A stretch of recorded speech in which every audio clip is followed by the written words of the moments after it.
Hey Cleveland, this is Anderson Varejão of the Cleveland Cavaliers. You are listening to the Sports Fix. Sports Fix listeners, do you tweet? So do we. So tweet with us 24/7 at the Sports Fix CLE.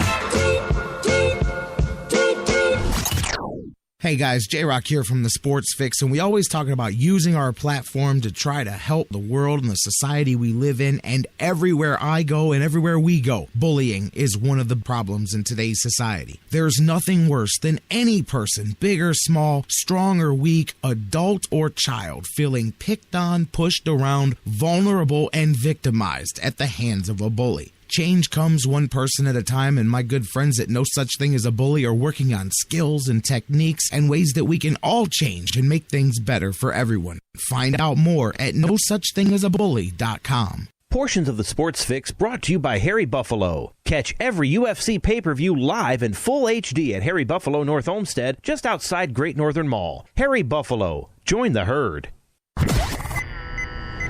Live in Ohio, it's time to get your fix. The Sports Fix.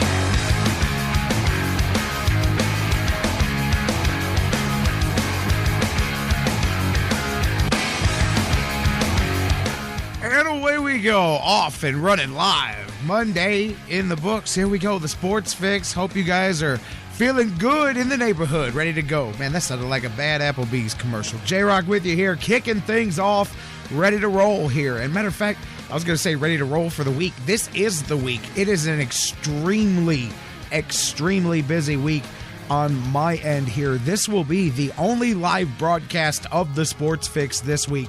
It will be a week from today when we are able to rejoin you live. I have got a 4-day week up at the Ohio Center for Broadcasting. Well, excuse me, now it's the Ohio Media School. I have got 2 different games to cover this week in the evenings to broadcast for WINT. I've got a meeting here this week. I've got my normal appointments with the gymnasium and life itself. This is probably the craziest week I've had in quite some time here. So this will be the only live broadcast of the Sports Fix this week. Dan Wismar is going to join me here in just a little bit. We're going to do the thing. We've got tons to talk about. We're going to have a lot of fun today. It's a Martin Luther King Day edition of the Sports Fix. Many of you at home enjoying a day off. Perhaps your children are enjoying the day off more than you are if they're in school.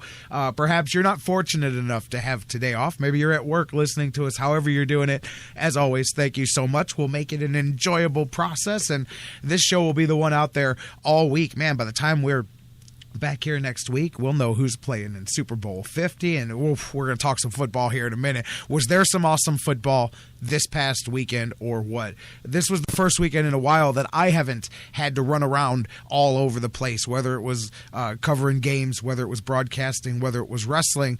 And I'll be honest with you, I got to sit down and enjoy every single game from beginning to end this weekend, and it was worth them. All of them.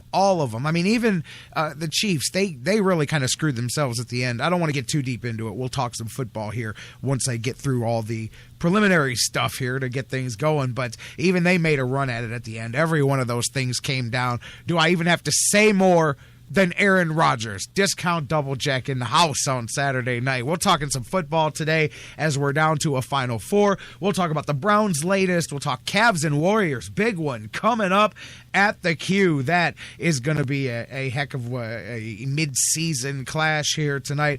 All of that going on. Dan Wismar, as I said, he's going to join us. His Deli Dirty. We'll talk about all of these things, guys. Larry Pinto's calling it a career after 30 years. We got a lot to do, so let's do it. Welcome in to the Sports Fix. I am your host, the Big Daddy on the microphone, J-Rocc, Jerry Myers, whatever you want to call me.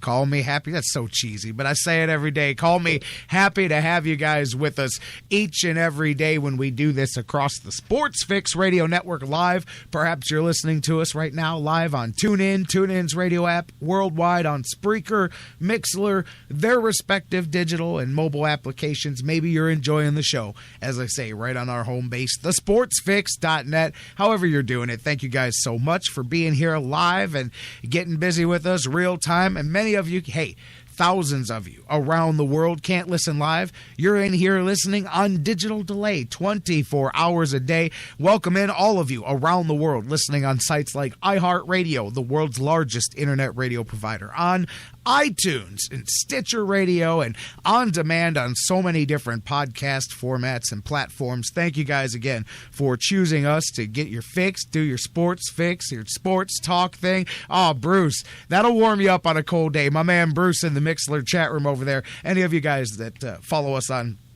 Mixlr can join us, or if you don't, you can go jump over to Mixlr.com, MIXLR, a great little interactive chat room. 30 days. We're down 1 month. Spring training, baby, around the corner, man. It is chugging along. You know, that's the thing. I see you, Charles, talking about snow over there. I mean, it waited so long. Who cares? I can't even complain about the snow that we got over the weekend, and I get it. Some people got buried. So what? In 2 weeks, it's going to be over anyway. Maybe I exaggerate. Maybe 4 weeks or 6 weeks at most. At most. Your spring training countdown is practically how much time's left in winter time, man. I mean, this is going to be a fun winter to look back and remember. Hey, remember that winter when it forgot to snow? That's what we'll be talking about here with the 1 or 2 bad blizzards. That'll be it. That'll be all that we'll get. So I can't even put a frown on my face, man. Now I get stuck out in it somewhere and broken down on the side of the road, I'll probably be singing a different tune. But today, in the warmth of the studio, hey, let's smile at the snow because we outsmarted it this year. Say there's no such thing as global warming. And I tell you, it didn't snow until January 12th here in Northeast Ohio. But that's a different story. Welcome in all of you guys. No, Charles, I get you.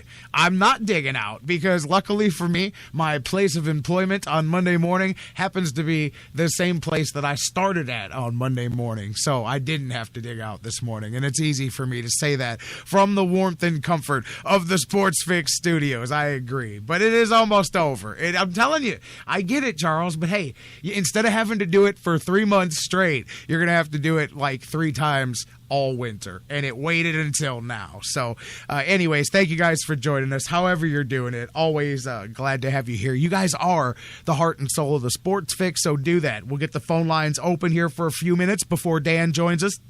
If you want to call, pick up the phone. Let your fingers do the walking. You do the talking. 216-539-7535 is the number to call. 216-539-7535. Call live. Call on digital delay and leave your take 24/7. The message line is always open. So if you're listening in Yugoslavia right now and it's 3:47 a.m. in our time zone and you're 14 hours away, hey, leave a message and we'll play it on the next live broadcast. 216-539-7535. Matter of fact, I've got a message on the hotline now. I'll get to that in a moment. Phones are open if you want to call in.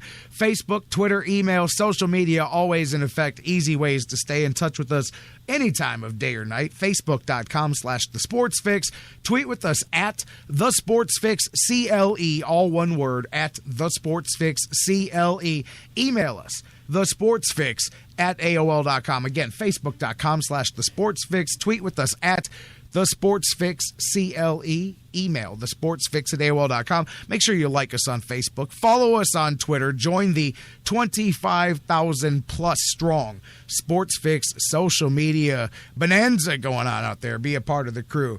Facebook, Twitter, email. I'm going to go to the phone. Oh, I see them ringing here now. I'm going to go to the phones here in just a moment. A couple of things I wanted to jump in here real quick. One thing is looking back at this weekend. Matter of fact, before I even get into sports, with today being the day that America honors Martin Luther King Jr.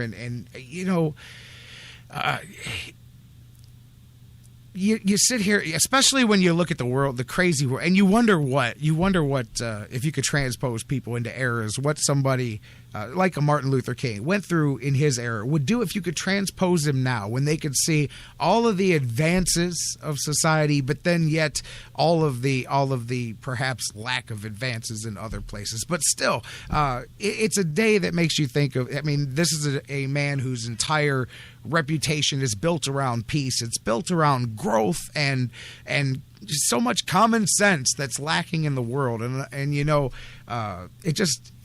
keep in your rear view mirror everything in society. My son, I sound like I'm lecturing here, but I always have these talks. I say, hey, I'm not trying to sound like I'm lecturing you, but always appreciate, always acknowledge and understand your history. You can't know where you're going unless you know how you got there. At least I believe that anyway. And Martin Luther King, such an important figure in our time. But not only that, just the general message of hope, of inspiration. It's not just a racial thing. It's not just a sociological thing. It's just a people thing, man. And always I look at my life in the last few years, and not to even say, you had so much growth to do, but I believe growth is a word that's become like one of those buzzwords in my life, man. And I just believe if you're not growing, you're dying. And always, guys, keep yourself. And I think, seriously, the Sports Fix, you guys, a lot of people that we talk all the time, a lot of you guys that listen, you stay in touch with me, whether it's every hour, like some of you, whether it's every day, whether it's every once in a while. I interact with so many of you guys, and we come at things from a more level-headed perspective than perhaps some of the other sports talk radio outlets or whatever, radio type outlets that are out there. So maybe we're just a bit more level-headed about life in general as a group here at the Sports Fix. I mean, I'm talking about you guys included here with myself. And so maybe that's it. But the concept of growth and continuing to learn. I don't know, man. I just believe that at the end of the day, no matter how any of us spent our life, whether you spent your life with your head down, never looking up, racing to the finish line, gathering up as many toys as you can and piling them up, at the end of the day, when you pass away, that person's in the ground. And the same with the person that didn't stop to collect anything, didn't save anything, just spent, it's like the two guys, like the old story. You got one guy who saves every penny and he's so frugal and he's,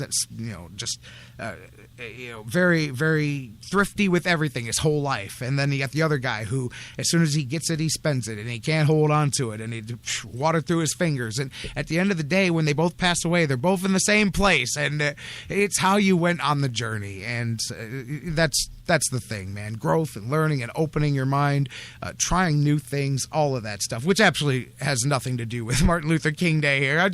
It all ties in together. Keep an open mind in life. Always grow. Always. I'm big on, instead of saying, hey, how can I improve my life today? Say, how can I improve somebody else's life today? And I'm not saying that like super altruistic, like, oh, hey, anything like that. Just when you can do something to make somebody else's life better, 99% of the time, it's going to make your life better anyway. And if it doesn't, so what? Sometimes we're not here just to improve our own lives. Sometimes we're here to help somebody else along, too. And I think sometimes people forget that. It's always, what about me? What about me? What about me? And it's easy to do that. I do that, too. We're busy. We're working hard. We're always doing things. But, a lot of times, man, people forget that it's what about everybody, man. We're all in this boat together, and then we're all out of it together. I don't know if we all end up in the same place, but we all start out ending up in the same place anyways when we hit the dirt. So, keep that in mind. And just try to, I don't know, man. There's two types of people out there. The kind of people that make the world the place that's all right to be in, and the kind of people that don't. So just be one of the first and not the second. That's what we try to do anyway. All right, guys, done with all that. Let's roll on. A couple of things. Real quick, the media thing. And I haven't done this in a while, but last night I was flipping through after the late, or maybe, yeah, I think it was after the second football game. I was going through the regular 11 o'clock news, and I don't normally watch. A lot of times I'll go on the news station's website, and I'll read all the stories, watch all the videos, but I can do it I can do them in my own order instead of doing it in the way they present it on the news. A lot of times I don't sit in front of the TV for the actual local news. I happened to be looking through last night as the sports came on. I want to say it was Channel 19 because I was flipping through a couple of them, but I do believe it was 19 because they're the ones that have the show right afterwards. It was Schwab, and they have Golick and a couple of those other guys on the show too after the 11 o'clock news goes off the air. Anyways, the first story that they brought up, I saw a picture of Ray Horton, so I stopped because if you were following the news over the weekend, and if you weren't, I'll catch you up to speed real quick. story broke out of Tennessee, out of their newspaper, much like the Plain Dealer is the main newspaper here in Northeast Ohio. The Tennessean, one of the big papers down there, had reported, because the other day Ray Horton interviewed for the Titans head coaching job, which he did not get. And there was a report that came out over the weekend that started to go national. Everybody started to pick it up and run with it, that Ray Horton was quoted as saying, and not that this was attributed to anybody, but supposedly Ray Horton had been saying that he felt insulted by the fact that he had to interview for this job and then didn't get it in the process. And he was out of his contract in Tennessee, and he was going to come back to Cleveland as the defensive coordinator. And I'm going to bring this up with Dan Wismar here when we get him on in about 10 minutes from now, because last week, that was the name that I threw out. And I had a couple of people message me and go, J-Rocc, man, did somebody tell you that? Because I threw Ray Horton's name out of the blue on last week's show, if you remember, as somebody that I thought could come in as the defensive coordinator. And that's because that's a name that over the last 2 years I have heard repeated from friends of mine out there in Berea as somebody that the Browns didn't necessarily want to see go, but during the circumstances of the regime change, that was one of the things that they allowed to happen, and that was kind of one of the fish that they wished that they could get back. So first thought in my head was, I don't even know if it's possible, but I know Ray Horton's a name that the Browns wouldn't mind getting back as defensive coordinator. So I threw his name out there last Wednesday with Dan. Sure enough, that was who the Browns' first goal was to go after Ray Horton. And so, hey, sometimes you eat the bear, sometimes the bear eats you, and you look good. I looked good on that one, but the media looked bad quickly, because as fast as that report started to go around, Ray Horton came out himself with a quote attributed to Ray Horton. It said nothing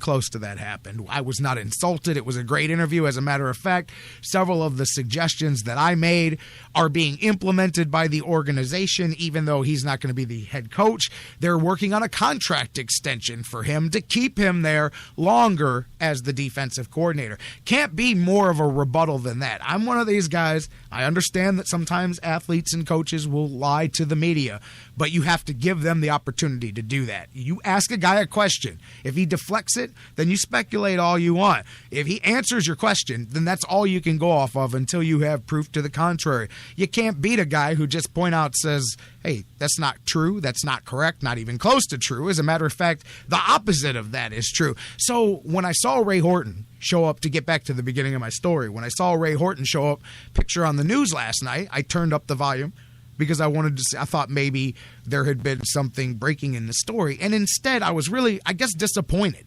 Because to me, and hey, I spent several years as a news anchor for WHK, so I kind of, was taught a certain way, and that's a pretty conservative news station there. That's right-wing, Republican-based, conservative news talk for sure over there. And they had a certain way of doing the news, and I just remember one time I reported on a rumor in my little sports, and it was probably a 15-second, I was doing 4-minute, 3-minute news reports, so sports would get 15 or 30 seconds at the back end of it. And one time early in my run, I had said something about rumored something about the Browns or whatever, and I got a call into the big boss's office, and he said, hey, where did that come from? And I said, well, it's the buzz on the streets or whatever. But where did it come from? See, the news is not about, and this was made very clear to me, if people want to hear rumors, they have sites that they can go and they can hear rumors. They can go to TMZ, they can go to Pro Football Talk, they can go to any of those places. The news, we report things that can be proven, talked about, factual, actual. That's what you do, to the news. And they were very specific, and so I learned my lesson. So I guess maybe that's the basis that I'm coming at. When I watched the 11 o'clock news last night pop up this story, and all they did was regurgitate a rumor. They said, well, the Tennessean, basically they told the story like I told the story, except threw it out there like it was up to you to decide, when it wasn't up to you to decide. Ray Horton made it very clear that there was a false story out there, and that he corrected the narrative. But I had a problem in general with the news putting out, and that's the way, the rumor mill's been flying all weekend, and they ran through the story. And again, I just think that I believe that news is different. I believe if you're in an editorial section, if you're in the 30 minutes after the news and you're doing the sports extra, I get it. But I just think that, and again, this is my personal opinion and things that I was taught. I believe that in the news itself, you stick to what you can prove, and as the facts relay themselves, then they're added to the news. That's why it's called news. But anyways, so that was either way. Ray Horton's not coming here, guys. He made it very clear. Has nothing to do with the Browns. He never was leaving, and maybe I'm wrong. Maybe tomorrow he'll end up out of that contract and in Cleveland. But if you believe Ray Horton to be a man of his word, he point blank said yesterday that he is not only not insulted by what happened, but he's working on a contract extension to stay with the Tennessee Titans. So and he would have to get out of that deal, because you can't leave a job for a lateral job in the NFL the way most are. And that's what he would be doing, unless the Browns were going to give him perhaps the title of assistant head coach or one of those things to help make it seem like he got a bigger job. Because other than that, you can't go from defensive coordinator from one team to defensive coordinator for the other team without your team letting you go, because otherwise it's considered a lateral move in NFL coaching circles. Either way, so there's that. I'm going to talk about that here actually with Dan Wismar in a moment when he joins us. We're going to talk about the Cavs and the Warriors. They're getting it on tonight at the Q. Very different Cavs team than they were just not even a month ago, 3 weeks ago. Obviously, you've got Shumpert and Kyrie now in the mix. The Cavaliers have been on a run, just tore up that road trip with the exception of the Spurs game. And I'll tell you what, Cavs had that big lead early on the Spurs, and I just remember looking over at my son and saying, take that smile off your face. This is the Spurs. And I promise you that the Cavs need to buckle in for 4 quarters here. And sure enough, that game slowly started to turn, and the Spurs showed why. Hey, remember, beginning of the season, it's not the Cavs and the Warriors that I had in the finals. It's the Cavs and the Spurs. I think the Spurs are the best team out west. I think that, man, they are so tough to match up with when you look at their ability. I mean, Kawhi Leonard is such a premier defender. To be able to unleash him on whoever you need, especially if it's LeBron, who he's always been known for being able to kind of match up with defensively. They brought in not just LaMarcus Aldridge, but David West as well. Really bulked up that front court. They can hammer guys on the boards and down low. Manu's still Manu. Parker's still Parker. I mean, the Spurs are going to be a tough beat. I don't see a team in the West that can beat them in 7. I know that they're going to lose some games in a series. I mean, the Spurs and the Warriors will be a hell of a Western Conference Finals, perhaps, if that's the way it plays out. But I don't know that I see a team beating the Spurs in 7. I think the Spurs are really just now starting to show what they're going to turn into. And they're the team nobody was talking about. Like, every year, how long is everybody going to do this, by the way? Every year, nobody talks about the Spurs. The Spurs are yesterday's news. They're the old guys at the dance. Nobody wants to talk to them. They don't got the hip clothes on or nothing. And halfway, 3 quarters through the basketball season, you look up at the standings and you go, oh, wow. Hey, the Spurs have the best record in the league, and nobody's even been paying attention to them, and that's just the way they like it. They just put their head down, they open their lunchbox, they go to work, and they hope nobody notices that they're in first place until they've already got the trophy, and it's too late for anybody to do anything about it. The Spurs looking good. They were the one team that knocked off the Cavs on that run. Otherwise, they would have went completely through that road trip. And boy, you know what I really liked was the way they bounced back and ended it, because they had already had a handful of victories. You lose tough one there to the Spurs. It's the last one on a getaway. You've got a big one coming up against the Warriors. Easy to just lay down and roll over to the Rockets. But the Cavs bounced back on the second night of a back-to-back at the end of a 6-game road trip, a 12-day road trip, longest of the season. Bounced back and put it to the Houston Rockets. That was what I really liked seeing. And now, hey, here we come. Cavaliers, Warriors, take 2 at the Q tonight. We're going to talk about that with Dan here in just a minute. We'll talk about the NFL playoffs. You got Brady and Manning in the playoffs. This is the 5th meeting of these guys in the playoffs, and what a championship it's going to be. I saw it yesterday before the Steelers and Broncos game, when there was technically 3 quarterbacks left in the AFC playoffs. You had Brady, who had already won on Saturday, and you had Roethlisberger, and you had Manning getting ready to go head up on Sunday.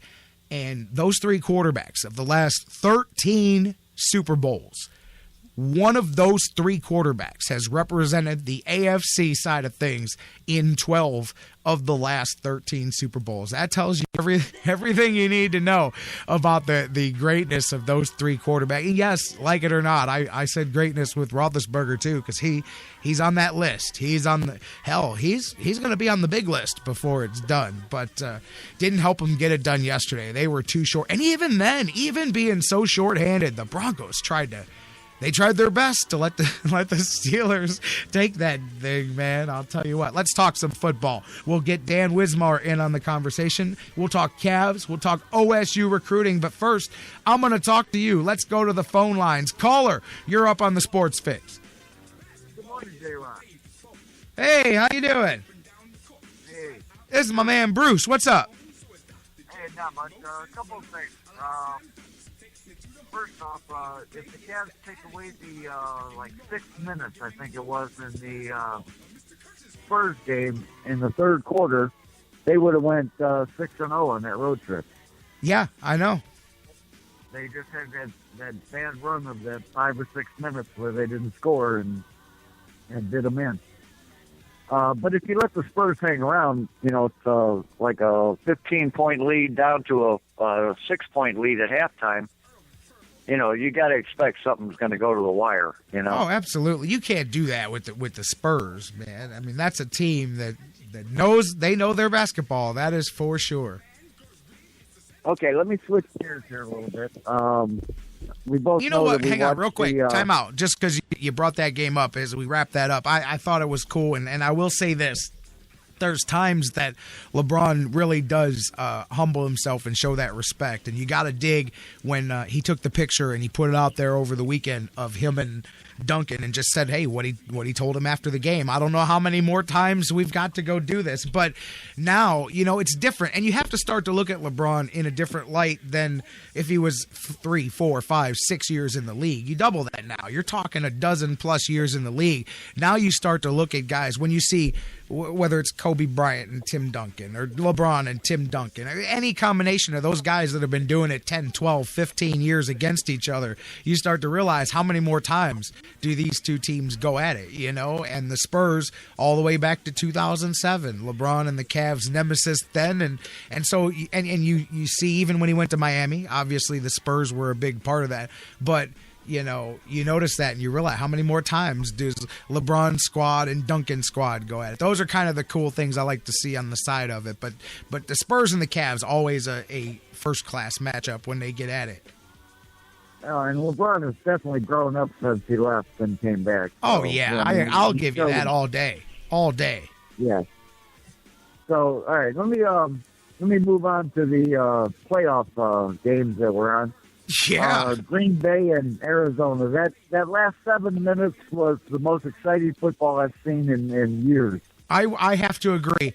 I challenge anybody, and I said this before the drive happened. It was 4th and 20.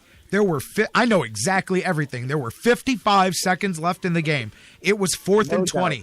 The ball was on the 4-yard line, and Green Bay had no timeouts left. They needed to drive 96 yards with no timeouts left and 55 seconds to go. And those sons of guns did it. Aaron Rodgers, I don't even know. What about the penalty with 12 seconds, and they thought they had a 10-second runoff, and they didn't? Yeah. Absolutely. No, right there even. They gave him the last second play, and they just get done setting the stage by showing the Richard Rodgers Hail Marys from earlier in the season. And yeah, I did.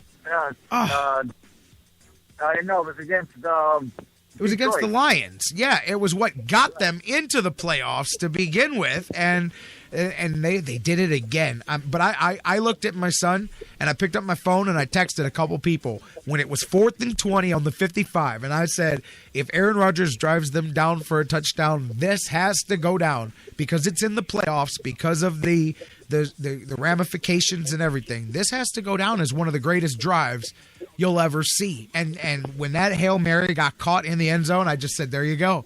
Show me better. I'm sorry? He threw it 7 yards over the guy's head. The guy had to I know. run to the end to get to it. And Janis made a hell of a catch on the other long pass down the field that got him down there. I mean, you just got to give the guy credit, and then give Carson Palmer credit, because all the talk in the second half was how he was choking under the pressure, and he threw that interception in the end zone, and he hadn't won a playoff game, and all of that was the story. And then what did he do in overtime? Larry Fitzgerald, 75 yards. Larry Fitzgerald shovel pass. Get that out of here. Touchdown. We win. And the coin flip. The coin didn't flip. The coin didn't flip. When they showed the replay, brother, when they showed the replay, I thought for sure. Football game was there. It was just great. I mean, it was just, you couldn't. It was like sitting on the edge of your seat. You couldn't wait for the next thing to happen. No, I agree. That whole end of that, like you said, one of the best 7 or 8 minute exhibitions there that you'll see at all of the games. Even the earlier game, the Chiefs made a run of it. If they had managed the clock better, the Chiefs may have actually given themselves a shot to tie that game, but instead they spent 7 minutes to get a 3-minute touchdown, and that's what happened to them at the end of the game. And then how about yesterday? Well, we're going to talk about them here in a minute, but Seattle, there's another one at halftime. I texted a couple people, and I said, watch Seattle score 28 points in the second half. I didn't think they were going to have enough to win, but I thought they were going to make a run, and sure enough, they did. Mm-hmm. It wasn't over when it was 31-0 halftime. No way. No way. It wasn't over. Nope. All right, let me switch one more time here. You were talking about shows that come on after the sports or whatever, Oh, yeah, no, I wasn't even talking about that. I was just upset that I just don't like when I watch the news and they're telling me the same rumors that I can see on Twitter. The news reports the news, not the rumors. But that's just me, Okay, let me just for a second here go to the Rizzo show. Oh, I don't even watch that. I couldn't tell you the first thing about that, but go ahead. Okay, the first thing, he's got Aaron Goldhammer on with him. Well, you said enough right there. You said enough right there. Well, the first thing he does when he comes on last night is says, like, the squealers lose, Now, what right does any Cleveland Browns fan anywhere have the right to make fun of another team that lost in the playoffs? Well, okay, that's not making fun of them as much as enjoying their pain. I'm glad the Steelers lost, too. I don't care if the Browns suck or not. I mean... the Browns were eliminated in week 1. But I don't care. That has nothing to do with that. If the Browns didn't play football, I still didn't root for the Steelers when there were no Cleveland Browns. So, I mean, it's not a Browns thing there. I can't stand the Steelers. I don't like the city of Pittsburgh in general. But my point is that, it's very, I don't know what you want to call it, unprofessional. I can understand there's a lot that those guys do that's unprofessional. That's not one to me. But I get your point. I know where you're coming from. You should, when you win, say less. When you lose, say even. Or when you win, say nothing. When you lose, say even less. Right, exactly. Famous Woody Hayes quote that I happen to have right here on my desktop. Actually. No, I'm with you, man. But and then he went on talking about, the hiring of Jackson, and, I have no problem with that. I'm kind of a wait and see type before I, kind of like run him in the ground. I just hope he doesn't buy a house in the area anytime soon, but, we know how, 2 years and you're out, you got to, like, sign a lease or something. But, analytics, he's done it before, so he's just kind of like stepping right in. Right. So, as much as I want to see him, I don't want to say fail, but I would like to see this work out, Well, I got to be honest. Seems like a very professional, honest type guy. It's not just even that. The Browns, you can call it fortunate luck, whatever you want. They did what a lot of people, myself included, did not think they could do. They landed a head coach that wasn't the last choice, and that was actually several teams' first choice, and that should make you feel good about it right off the bat. And they didn't take 3 months to do it. They only took 10 days. So, right off the bat, they did what they had to do. They got the guy in, and I like it. And I don't know if you heard what he said over the weekend about the Browns and attacking the quarterback position. He made it very clear that he doesn't like any. It's not just a Manziel thing. He doesn't want nothing to do with Manziel. He has no interest in starting Josh McCown next year either. He said, hey, McCown did all right. When he was healthy, he did well, but in general, he's older, and that's not the direction we want to go either. We don't have a quarterback, and we're going to go find one, whether we got to do it with the draft or what we've got to do.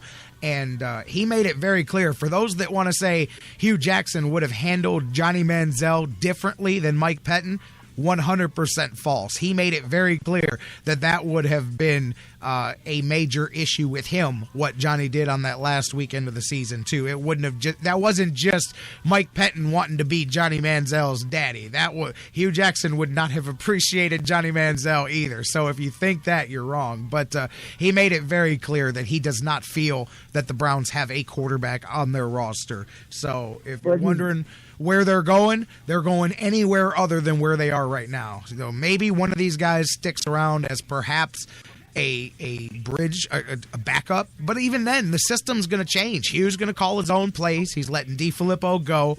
He's going to be his own offensive coordinator for all intents and purposes. So you may just see a clean slate. There may be maybe Austin Davis, because they did re-sign him, even though he doesn't have a lot of guaranteed money. So same with McCown. They may just eat the couple $1 million and cut all those guys loose. Maybe if you draft a guy. See McCown stick around as a mentor, that's it. So. That's what I was going to say. If you do draft a guy, then you do keep McCown, because that gives you somebody to teach him how to go out there and be a professional NFL quarterback. And I think that's the way the Browns are going to go. I think they're going to draft somebody here, man. Unless my gut still says that if Hugh could pull it off, he would like to get – I think he'd like to bring a guy like A.J. McCarron over, because that's a guy – I mean, it's not like Cincinnati – is going to part ways with Andy Dalton anytime soon. That being said, you would have to overpay to get a backup quarterback from another division rival. Like, at least I would. If I was Cincinnati, I'm not giving you A.J. McCarron no matter what you offer me, just because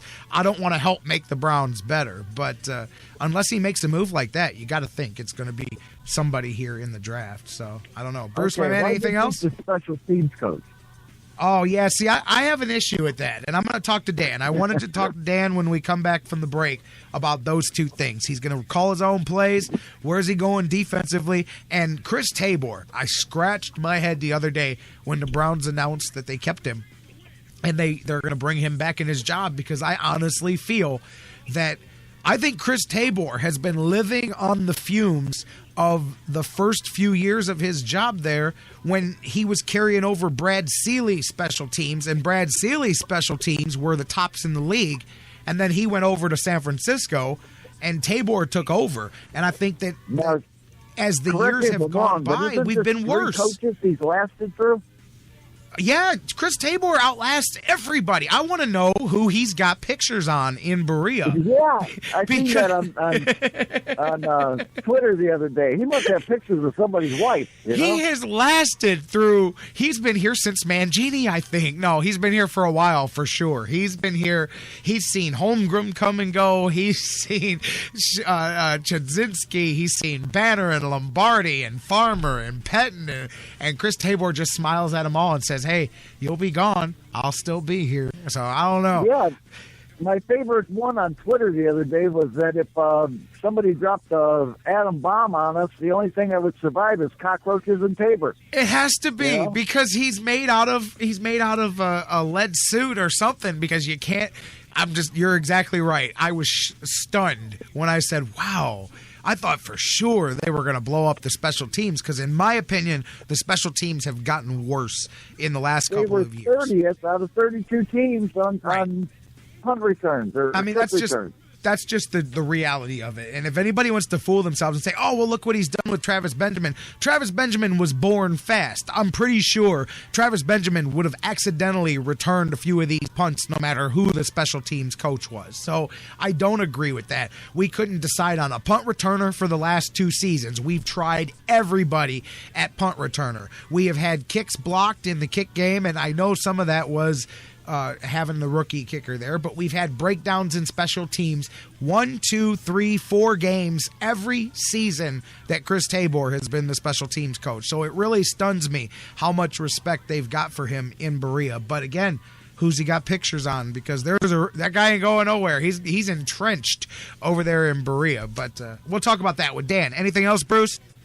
No, I'm good. 30 days till the tribe shows up to spring training. So 30 that's days. What I'm waiting on. Is that the pitchers and catchers day? Is that what we're talking about? Yeah. All right, 30 days. That means we got, what, about 35, 38 days until everybody reports, and then it's on. Then it's baseball from here on out, Bruce. Warms my heart just to think about it. Me too. All right, and, Bruce. I will talk to you later. I'll talk to you closer to the season, spring training and the season opener. You got it. Great phone call. Go Cavs tonight. Yeah. I hung up before I thought he was done talking. That's my man, Bruce. One more. We're going to hit the phone lines here. We've got a call on the queue here from while we were talking to Bruce. Caller, you're up. Take us to the break. Hey, Big Daddy. Big Bob. And the Sports Fix. That's us. Happy afternoon. Happy to you, too. I think we may have crossed the bridge for the Cleveland Browns and got ourselves a pretty darn good head coach. He was definitely on my short list, and seems like a no-nonsense kind of guy. And I like the fact that he's a offensive coordinator, which us Browns need. All right, fellas, have a good one. This is Big Bob in Bristol, and it's freezing. And Young Indians baseball right around the corner, guys. You got it. All right.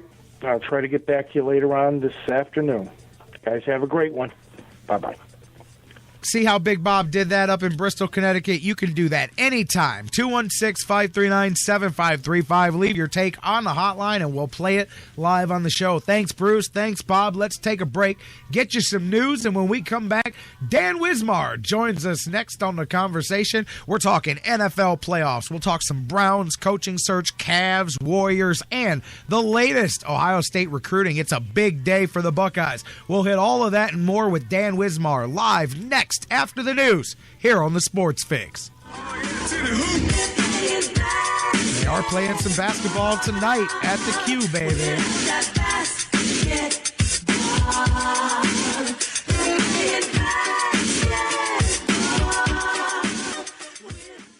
Hey guys, before we go to the break, I want to talk to you a little bit again about our good friends at Harry Buffalo North Olmsted, the UFC, the Ultimate Fighting Championships, some of the hottest fights in the world today. Each and every one of their huge events, Harry Buffalo is one of the few places in Northeast Ohio you can go there and watch each and every UFC fight at the Harry Buffalo. And let me tell you, I've been there. The people are out the door. They are to the rafters. It is one of the craziest environments for some UFC fights. Wing Mondays, they've got great deals on wings and drinks, and every day of the week there's a different special, a different deal. And don't forget the Bison Burger, the unbelievable. It is the combination of a fantastic burger and eating healthy combined into one unbelievable sandwich. You have got to get a Bison Burger while you're there. So whatever you're looking for, whatever day of the week, Monday through Friday, Saturday, Sundays, there's something for you at the Harry Buffalo North Olmsted, just outside Great Northern Mall. Check them out today. Harry Buffalo, join the herd.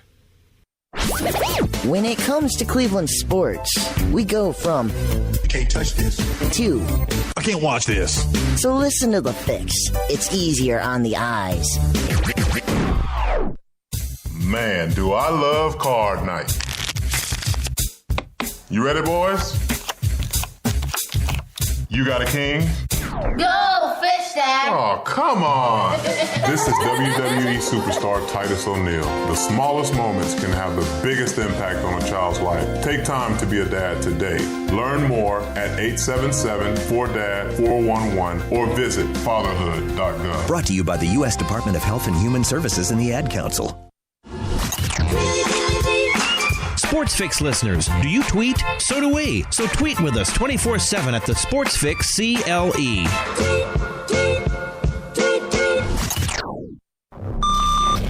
Fantasy sports lovers, you put so much time, hard work, and effort into playing week to week that it quickly stops being a fantasy and starts getting real. Real time spent making real decisions, creating real victory. I'm the greatest man in the world! And when the smoke clears, you want to show off those victories with a real prize. I mean, a really real prize.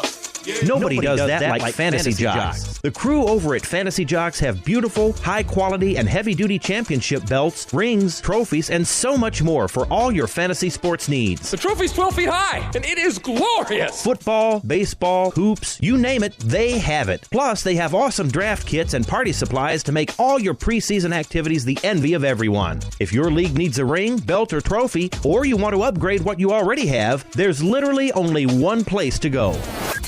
If you're going to be a fantasy jock, do it right. It's mine, the most magnificent belt ever created, and it's mine. With America's fantasy sports superstore, fantasyjocks.com. Portions of the Sports Fix brought to you by Fantasy Jocks. Visit fantasyjocks.com, your fantasy sports superstore. Championship belts, rings, trophies, and more. News break. I'm Christine Lisi. Right now, Patriots quarterback Tom Brady, during his weekly appearance on WEEI, said today he's looking forward to yet another matchup against Peyton Manning. Brady will face his longtime friend and rival for a fourth time with the trip to the Super Bowl on the line. New England takes on Denver in Sunday's AFC Championship game. The fourth Brady-Manning meeting in a conference title game is the most by any two quarterbacks since the 1970 merger. Peyton won 2 of the previous 3 matchups. Brady will also be making his 10th appearance in a conference championship game, and that is more than 27 teams have made. Panthers defensive end Jared Allen broke his foot in the win over the Seahawks. He'll be reevaluated today. NBA, LeBron James and the Cavaliers host Steph Curry and the Warriors in the main event tonight. 7 Eastern on ESPN Radio. Golden State's victory over Cleveland on Christmas Day was its only one of this season, where it scored less than 100 points. Capitals goaltender Braden Holtby, who leads the NHL in victories, is expected to be okay after leaving the win over the Rangers because of dehydration. Coach Barry Trotz says he doesn't think it's a serious problem. Engine threats lurk around every corner. Stay ahead of gunk, corrosion, and wear with Shell V-Power Nitro Plus Premium Gasoline. The best total engine protection you can get. Protect your car with a breakthrough in premium gasoline today. Hey, Sports Fix fans, I'm Fred McLeod, TV voice of the Cavaliers. When I'm not busy taking elbows from my buddy Austin Carr, I'm tuning in to see what the guys are saying on 1420 WHK.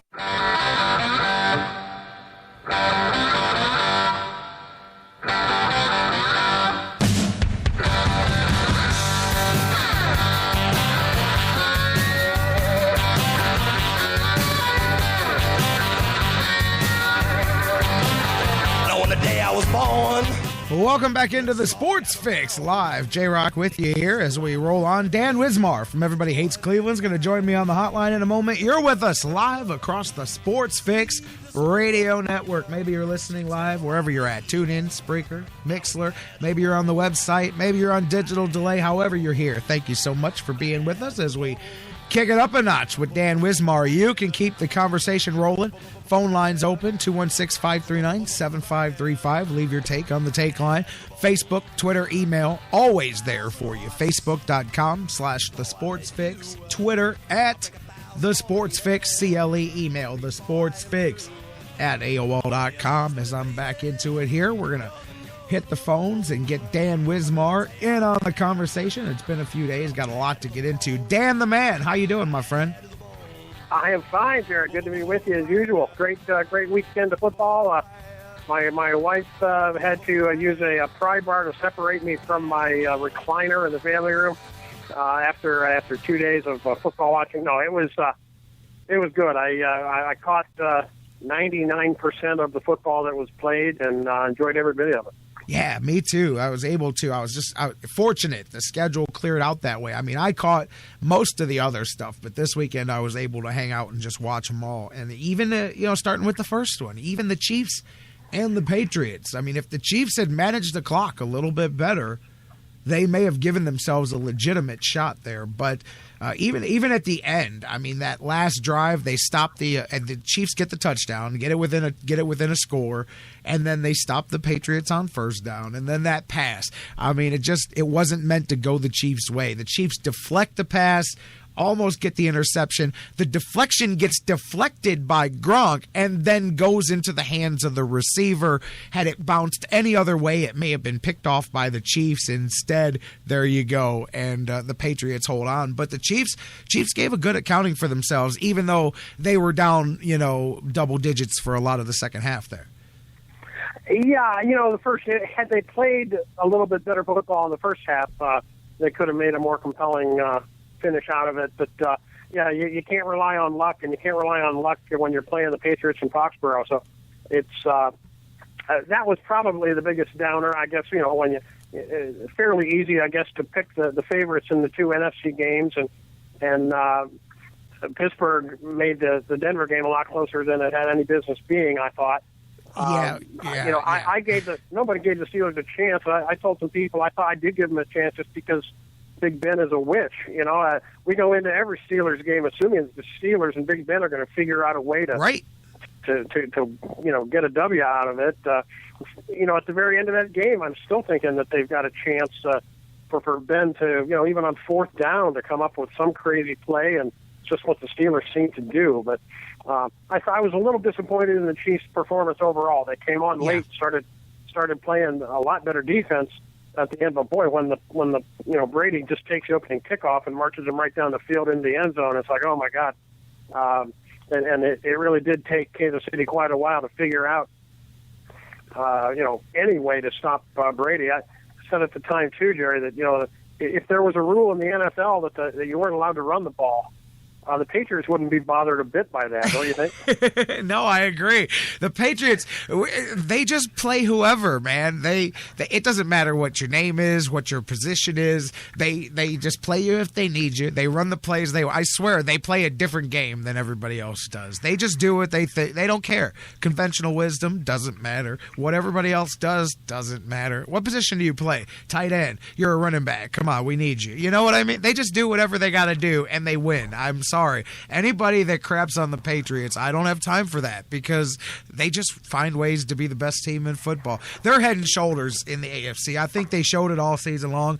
This weekend, you mentioned the Steelers and the Broncos. Those two teams didn't do nothing for an hour yesterday, but proved to me that they're just playing to see who loses to the Patriots this week, because they couldn't. Both of them seemed like they were trying to give the game to the other guy. I mean, that the Patriots, to me, are clearly the class. It says that we've been talking about the NFC. It wasn't even halftime of Pittsburgh-Denver before I was seeing all over my Twitter feed, well, Patriots are in the Super Bowl. You know Patriots it. In the Super Bowl. Because you're right. There was absolutely nothing in that Pittsburgh-Denver game that led anybody to believe that they were going to be able to hang with the Patriots. I will say this: I read something this morning that surprised me. Even though that Peyton Manning has had a down year, and he really looked like a 39-year-old man in the first half of the season, and there was all kinds of hand wringing in Denver about this is really it, and the reason that Osweiler played so much is that people were kind of afraid to even put Peyton back in there. I read this morning, how many touchdown passes do you think Peyton Manning has thrown in Denver this season? In Denver, like home games? In Denver this season, touchdown passes by Peyton Manning. Because you're asking the question, I'm going to guess it's 0 or only a couple. It's 1. There you go. I knew it had to be something. And I couldn't believe it. I mean, somebody tweeted there's 4 quarterbacks that have thrown more touchdown passes in Denver this year than Peyton Manning has, and it was Derek Carr threw a couple, and Phillip Rivers threw 2, and somebody else threw 3, and Osweiler, of course, threw 7, I think. But that was just a shock to me. So even though you're looking at the Patriots having to go to Denver, it's it's not real optimistic for him when you look at those numbers for Peyton Manning. I'll be honest with you, and you guys are going to say I'm crazy, because I believe that Peyton Manning is in the big list. He's in the top 5, maybe the top 3 or 4 quarterbacks of all time. I have high regard for the career of I Peyton do too, Manning. and I don't disagree with that. I don't disagree with that assessment at all. But saying that, I have to say that first. I would not have started Peyton Manning yesterday. If I was and I know you can't do that. I was talking to a bunch of guys yesterday, and I said, now it's easy for me to say this, because if you don't start Peyton Manning, you are effectively saying he's not our quarterback ever again. He's going to play on another team next year, because you don't go into the playoffs and bench the guy. But I would have, because if you take Peyton Manning's, you just gave the touchdown stat. Look at Peyton Manning's season this season, and then take it and take the name Peyton Manning off and just look at the stat line. Imagine if we were looking at that stat line talking about Cleveland Browns quarterbacks. It doesn't even matter. We'd be dumping him for the next guy. He wouldn't have lasted halfway through the season before it's time to evaluate the next quarterback. And I honestly believe that. So that being said, I think you got a better chance to beat the Patriots if you play Brock Osweiler. He's played okay against them before. But Peyton Manning, his touch is off. And, I mean, I hate saying this because I'm not one of those guys. I will let a guy play based on reputation. I'm one of those guys. But, man, he's just an ineffectual quarterback at this stage of his career.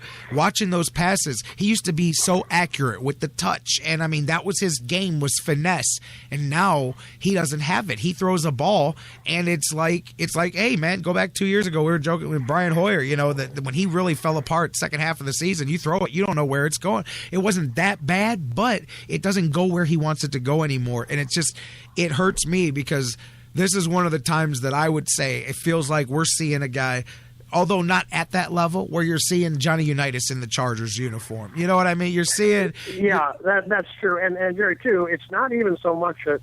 I mean, Peyton Manning has never been the dart thrower that Tom Brady is, and still is. No, he's had touch. But it's been touch. But what was lacking yesterday, what you could see, what jumped off the screen to me, was velocity with Peyton Manning. Yes. It's not there either. It's gone. And he, and I don't know how bad the conditions were in terms of weather or whatever, but the ball was not coming out of his hand cleanly. He had no velocity on it, and he was inaccurate with it. A lethal combination. And that's why, the Patriots can still do whatever they want. And in terms of, we're going to throw the ball at every play, and we don't care that you don't respect the running game, because we have Edelman and Amendola and LaFell or whoever these other guys are, interchangeable, it seems. And Tom Brady's just going to throw darts, and he's going to be so accurate that there's nothing you're going to be able to do about it. Yeah. And I'll tell you Peyton Manning used to be able to do that and carve up the defense with accuracy and precision route running, et cetera, et cetera. He can't do that anymore, and Brady still can't. I'll go so far as to say, if you would have gave the Steelers just one of their injured weapons on offense yesterday, they would have won that game. I honestly I think so too. So, give them D'Angelo Williams. The running game, yeah. Le'Veon Bell. It's over. And they're winning that ball game. There's no doubt about it, and that's the other thing too, is that vaunted Denver defense. And I guess you could say the defense is, I look at it more as the offense has missed tons of opportunities there. And that was the other thing. Here was the thing, that a couple of big plays with Peyton that stuck out to me were near big plays that he missed. And Peyton Manning, to me, these are the plays that if you miss them in week one, if you miss them in the preseason, you go, okay, that's getting your timing down with your receivers. But how many, was there at least 3 that I saw where the receiver had a step or 3 on the defender, and Peyton Manning threw it downfield and he overthrew his guy all 3 times? And and let's be honest, Jerry, Peyton Manning's receivers let him down big time. They dropped passes, absolutely. 6 drops? Yes. 6 drops in the first half alone. Yes. I read somewhere that they averaged 3 drops a game during the year. They had 6 in the first half. Yes. Some of them were crucial. He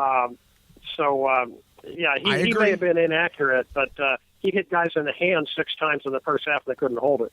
No, I absolutely agree with that too. Hey, you know what? At the end of the day, the NFL got what they want. Fans are going to enjoy this one. I mean, they get to spend all week talking about Brady and Manning, and this is the 5th time that these guys are going to meet, and their career is kind of split right down the middle. The first 2 times they got at it, Brady's teams came out ahead. Manning's have won the last 2, so here they go again, 5th time. And I believe I heard in the news, did I hear that right? Most of any 2 quarterback combination to meet each other in head-to-head matchups like that in the championship game, no teams quarterbacks have done that. This will be the 5th. So that is kind of the marquee matchup of our generation here coming up. Yeah, it really Sunday. is. Although I'm one of these guys that likes new blood. I love the NFC game because not only are the teams better, but we're going to get there. Yes, the Panthers and the Cardinals aren't exactly repeat offenders here in the NFC title game. Although I was surprised to read that this will be the Carolina Panthers' 4th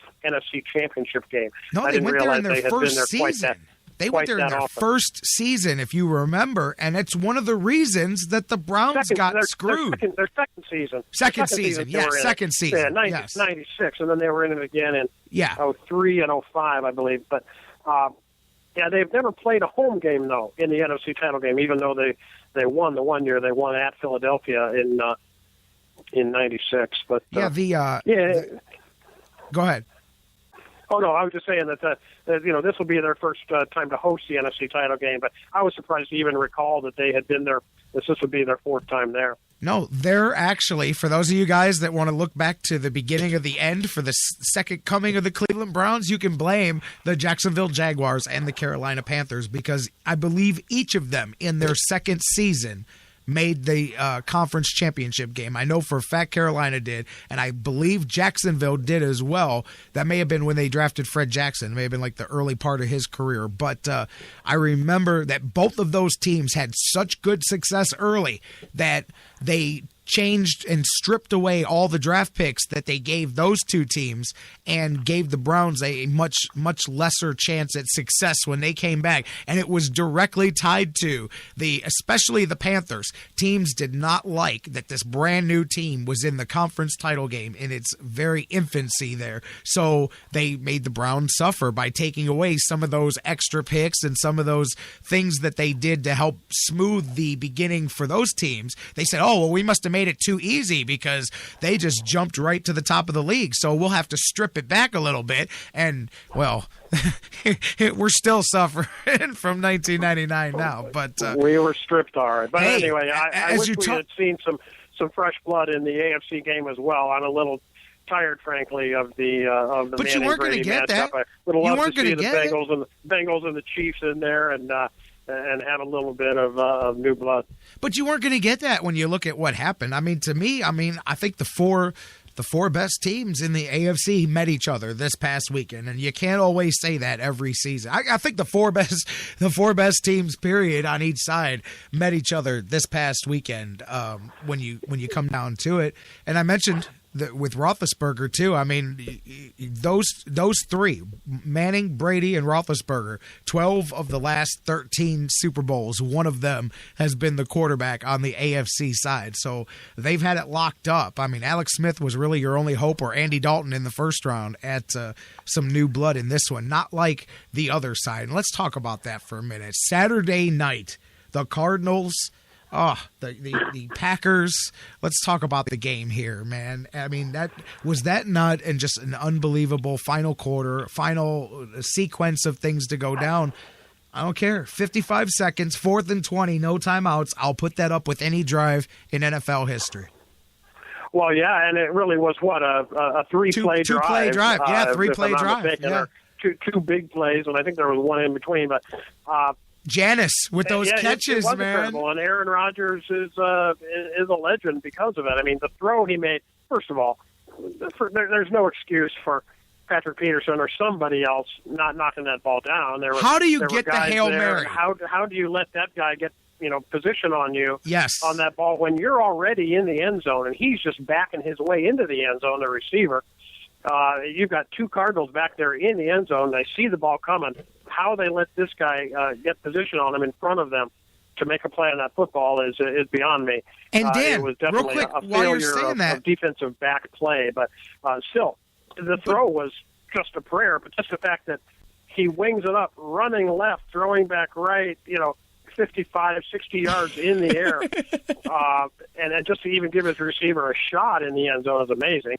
And then the fact that the kid came down with it, and it looked for a time like it might have been incomplete or knocked out at the last second or something, but it was a legit catch and a legit touchdown. But yeah, just incredible. And then really they shouldn't have pissed off Larry Fitzgerald because he came back and said, okay, climb on my back. I'm going to win this game for us, and he did.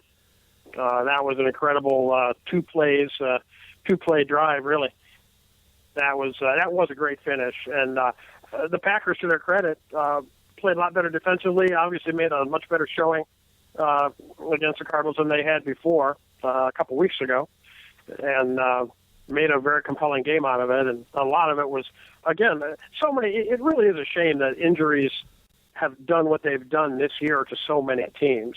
So many teams playing with backup QBs, and the Steelers literally limping into this game without all their offensive weapons except for Ben. Same with the Packers, who were decimated this year too with injuries to receivers and such. So it's tough. It's back to life, I know, but it does take something away from the aesthetics of it from a fan standpoint. Man, I'll tell you what. When you go back, the Hail Mary. I mean, not only are they showing it to us at home 15 times during that 30 seconds between the plays there at the end. We're watching Richard Rodgers go up and make that catch in the end zone. We're not the only ones seeing it. They're showing it on the screen. Every player on the field, every coach, everybody is seeing this. So, I mean, Hail Mary is right up at the top of everybody's head, man. And it's already connected to Aaron Rodgers and the Packers anyway in general. How you allow that to happen, I don't know. I don't know how you don't just put 3 people on the line, whatever the minimum you have to put on the line is, and just line the end zone with the rest of your team, and your job is to knock the ball down. That's it. It's not to make a play. It's not to do anything else. It's to knock the ball down and ensure that it hits the ground, because to see it all...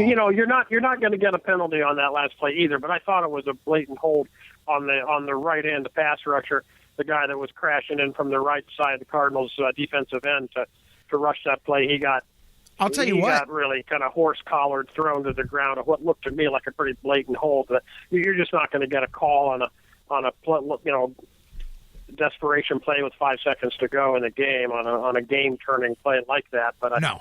But you know what, Dan? Should have been a call there. Obviously, this is without a doubt the key play. But to me, the biggest play of it all wasn't the Hail Mary. It was the 4th and 20. It was the design. 20, yeah. It was the play that they designed was excellent. If you go back and watch it, as I watched it live, I said, wow, that was really well done. They actually allowed the right side of the line. They allowed the guy to leak in. They left him unblocked. So Aaron Rodgers rolls out to the left, and he's got a full pursuit on him. They've got the fullback ready there to pick him off. They ran a nice pick play in the backfield. All of a sudden, Aaron Rodgers is standing there, and Janis is 40 yards down the field, wide open on the left sideline, and Aaron Rodgers found him. But the play was very well designed because, as you just said, they've had offensive problems, and the line was getting through them. So basically, they said, hey, these guys are getting through no matter what, so let's give it to them. Let's pick them off on the backside. It was a very well designed play, and that was what got it started. But Jerry, I watched that play a few times too, and I was scratching my head. I could not believe the Cardinals DB chasing the play. Where was he? The one thing you can't do is let anybody get behind you. Right. And he was behind the corner, and the corner's running down the field, oblivious to the ball coming, oblivious to the ball being in the air. Looked like he was just jogging. He wasn't even trying to catch up to the receiver that was 5 yards behind him. He was like, I don't know if he thought he had safety help or something. He didn't, but he looked like he wasn't even running full speed down the field, and he was completely oblivious to the fact that the ball was in the air already. Absolutely. And I just couldn't believe that they didn't get any more effort out of him, or no apparent concern on his part that a Packers receiver was 5 yards behind him. And you know what? Every game this weekend that had finishes like that, there were plays at the end just like that, where a guy would make a catch wide open, and you just scratch your head and go, biggest plays of the game or biggest plays of the season or whatever. How do these guys stand there wide open like that, you know? Well, I know, the one thing you can't do is get beat long for a 50, 60-yard completion. You can give them a 20, 30-yard completion in front of you. What you can't do is let him get behind you. And if he does get behind you, you better beat ass back there and recover the lost ground. It looked like the DB, and I think it was number 26, don't know his name, was just jogging. He was like, well, I'm out of this one. This play's over. And I just couldn't believe that he was so lackadaisical about it. You know what else I find funny is I was mentioning you watch games and you see the narratives that they tell, and the games tell their own stories as you watch them play out. It's one of the fun things about sports, and it's all. I thought the game was a good example to me of how you can change a story if you play just a few minutes longer than what is scheduled. Because coming down the stretch, that game was telling the total story of the meltdown of Carson Palmer, and once again he's not able to win a playoff game, and he's collapsing down the stretch. When he threw that bad pick in the end zone, I was like, man, maybe they're right. Maybe he is just coming apart here when he knew, he's played so great all season long. Give him an extra 30 seconds. You go into overtime. All of a sudden, Carson Palmer doesn't look so bad at all when he gets that 75-yard pass. And once again, there's another open receiver there. But to get Fitzgerald down the field for that big, long play. Yeah, and that was lucky, too, because how Palmer did Fitzgerald break? Looked like he was sacked for sure. Yes, and he bumps into his own guy. His own lineman and spins out of it. I mean, that was clearly a broken play. He bumped into his own guy, staying alive, and then, but I think really the Packers killed themselves on the back end of that. There must have been 6 that we counted on the drive, missed or on the play, opportunities to get Fitzgerald down earlier. I mean, he ate up an extra 30, 40 yards. Oh, yeah, field. Matthews whipped on him, and then he straight-armed one guy right to the ground. Wasn't going to be denied. It was just a determined play by a guy who wanted to keep on playing. You got to hand it to Fitzgerald. He was a man down the stretch. I said he saw the end of that Chiefs game, and he saw the Chiefs get down to the 1-yard line with 4 minutes left and not get into the end zone until there were 90 seconds left, and he was like a man possessed. He said, I'm just going to keep going. I got to get to this end zone. I can't take any chances of getting tackled, and he made it almost, man. That was just a hell of a play. I love Larry Fitzgerald. He has always been one of my favorite receivers in the NFL, and I'm all for the Cardinals. They were my team to come through at the beginning of the playoffs. I got Cardinals and the Patriots in the Super Bowl, man, and there's nothing that I saw that makes me think differently. I saw the Panthers get a 31-0 lead at halftime and then survive. And I'm not giving them credit. I mean, give them credit for building it up, but the only reason they survived is because the other team ran out of time, because Seattle came back on them, and that's the effort of a champion for sure. Seattle gave themselves every chance to come back, but I mean, it's hard to come back from a 31-0 hole. That would have been the second biggest comeback in playoff history. Yeah, that was amazing, and that was a great game, too. I mean, who thought at halftime that we'd be sweating out an onside kick with a minute to go? Right. With a chance of tying the football game. Yeah, crazy. And, it does show you, too, how momentum can turn, and then it's hard to get it back, and you're just not playing the same level of intensity when you're up 31-0.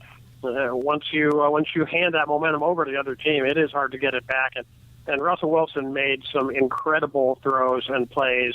Russell Wilson showed what he's made of. And really, if I'm Pete Carroll, I'm challenging those guys at halftime. Hey, we may be down 31-0, but we're a proud bunch of guys. Let's go out and play football in the second half. And they really did. They took it to them in the second half, and Carolina was kind of back on their heels the whole second half of that game, including right down to an onside kick with a minute 16 or something. Yep.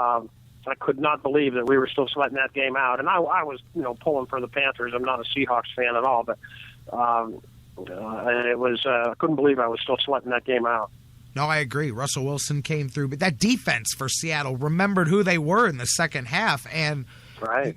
You know, they, like you said, Carolina sweated it out and survived, but it was much closer than it had any right to be at halftime. And you got to give credit to the Seahawks, and I don't think that they're done at all. They strike me the way they went out here.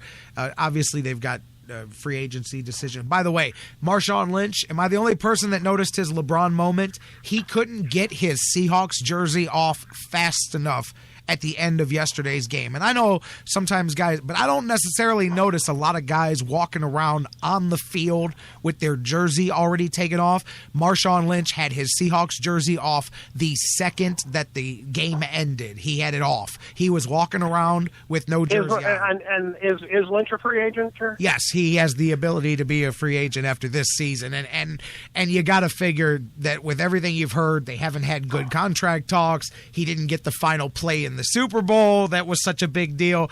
I got a funny feeling you may have seen the last play of Marshawn Lynch, but you know what? And I know backups are big when they have big games, but the backups for Seattle did well when Lynch was out. The Rawls showed something off the bench this year because I had him in fantasy football, and he had a couple of big triple-digit games for those guys. So yeah, I think I'm not sure it's going to be a long list of a long line at the Marshawn Lynch window this off season to buy into that soap opera. As good as he is, I mean. He's all about that action, boss. A reclusive guy, and I'm not saying he's a bad actor, but it's. I don't know if I want to bring that influence into my locker room.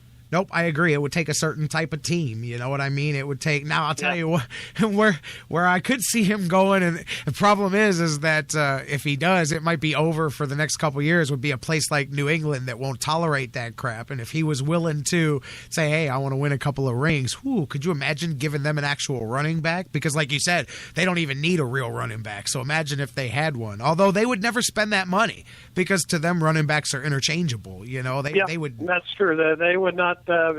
He would not take Denny Woodhead money. No, no.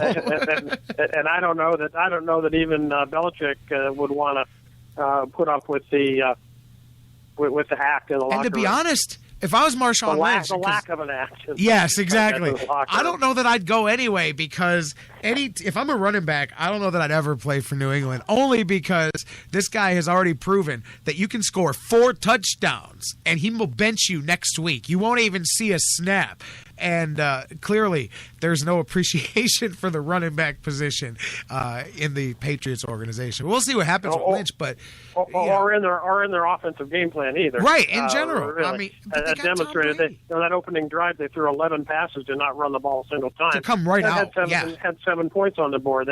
They just defy the conventional wisdom of establish the run kind of a thing.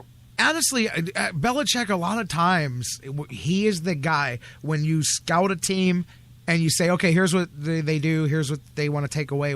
He'll go right at you and attack the strength. He's one of those guys that a lot of times will say, no, man, here, we'll go right at it. They think we're going to be afraid to attack this defense. We're going to attack this defense. And let's see them. You know, the Chiefs came in, what were they on, a 10, 11-game winning streak coming into that one? Yeah. And the defense the other thing, too, and going back to Carolina, talk about defying the conventional wisdom.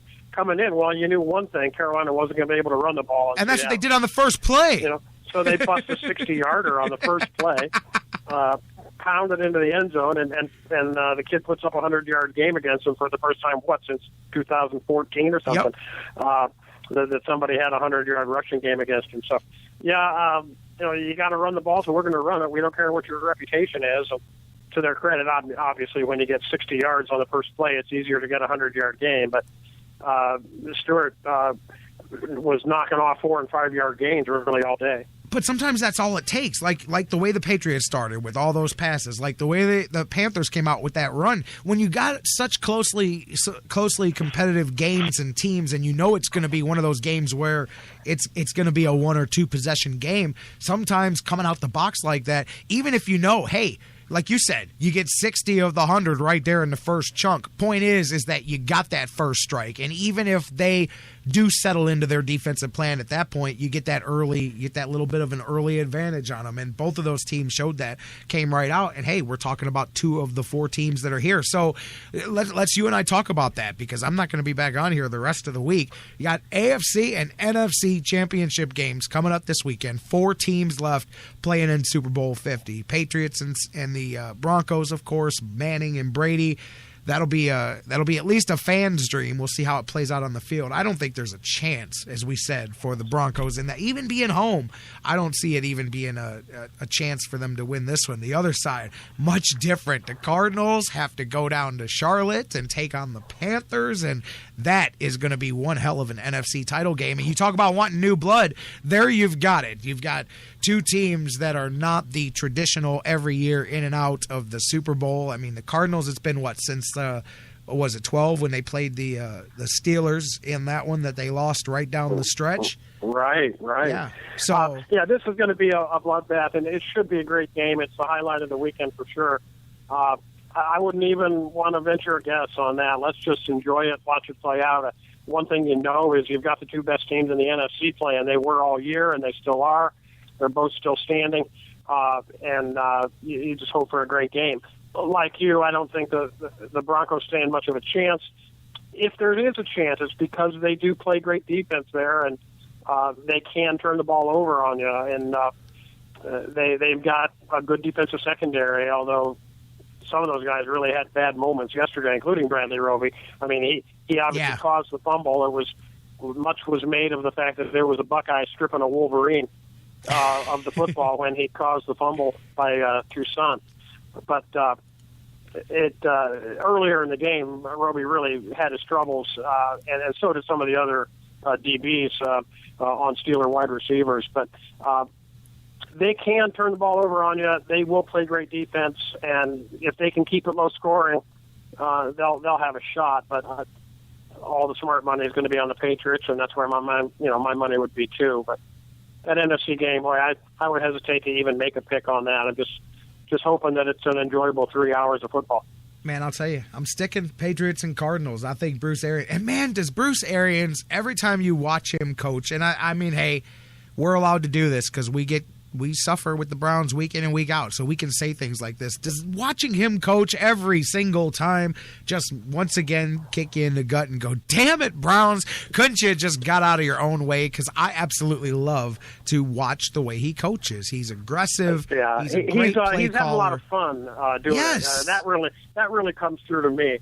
Yeah. Is that he's a guy really, really digging what he's doing, and the players respond to that and appreciate that. He's it such also a good is guy. an example to point to of anybody who's concerned that Hue Jackson wants to call his own plays. There you go. That's another guy that does just that. Why? It's okay with Bruce Arians. Why is it not okay for Hue Jackson? So, it's okay with me.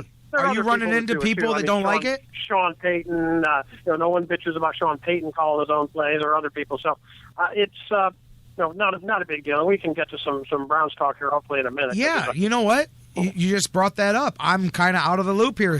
Do some people have a problem with? Because to me, when I heard that, it was kind of like, I don't want to say foregone, but I kind of figured that he may at least initially want to get his offense developed and have, like he did in Cincinnati, he'll have coordinators, positional guys, and he'll rely on them a lot. But I didn't think there was a doubt in my mind that he was probably, unless he kept Flip, that he would probably end up, if not calling his own plays, de facto calling his own plays. It would have been his offense either way. So do people have a problem with the fact that he is going to be calling his own plays?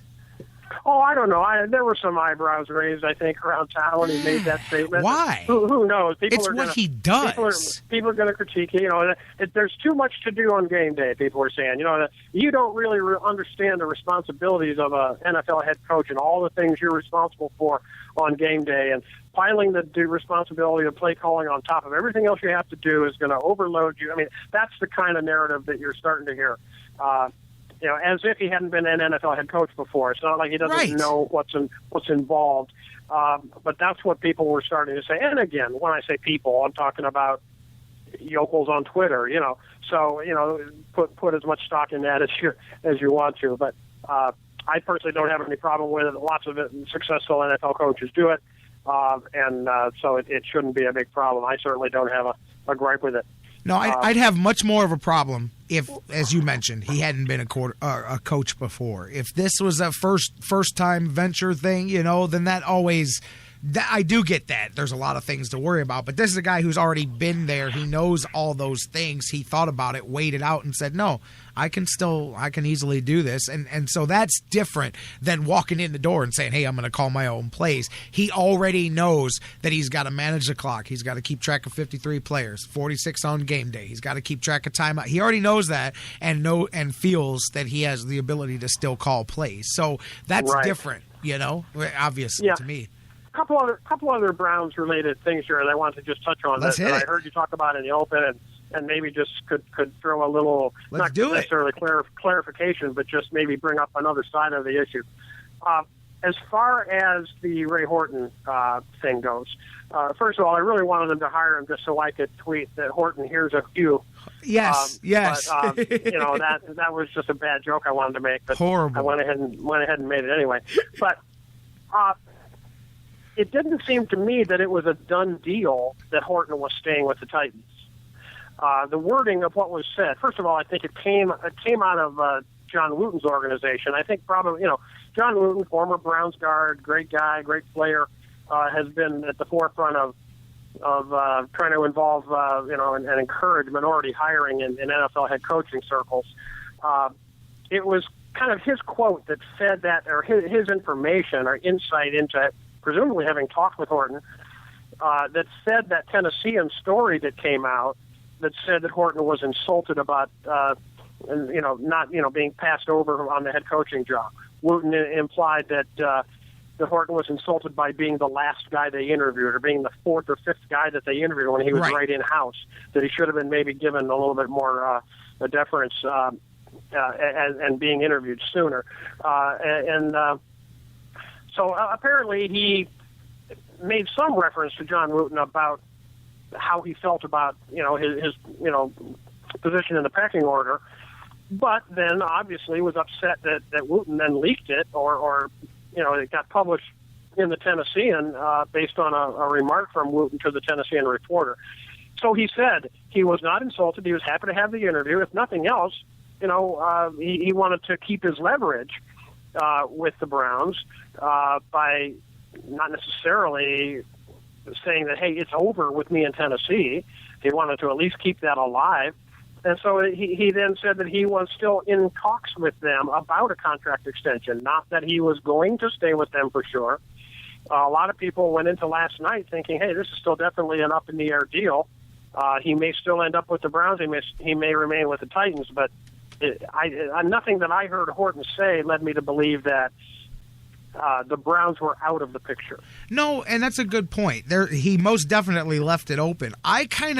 And you're talking about the Fritz Pollard alliance with John Wooten. Right, John Wooten, yeah. I'll be honest, I can see that, but I read between the lines and just saw it a little bit differently. I saw it as maybe, and sometimes especially when you start to get, political stuff and social issues involved and all that, it felt to me like maybe some people were perhaps trying to push a grudge upon Ray Horton that maybe Ray Horton wasn't necessarily as offended about as perhaps other people felt he should have been.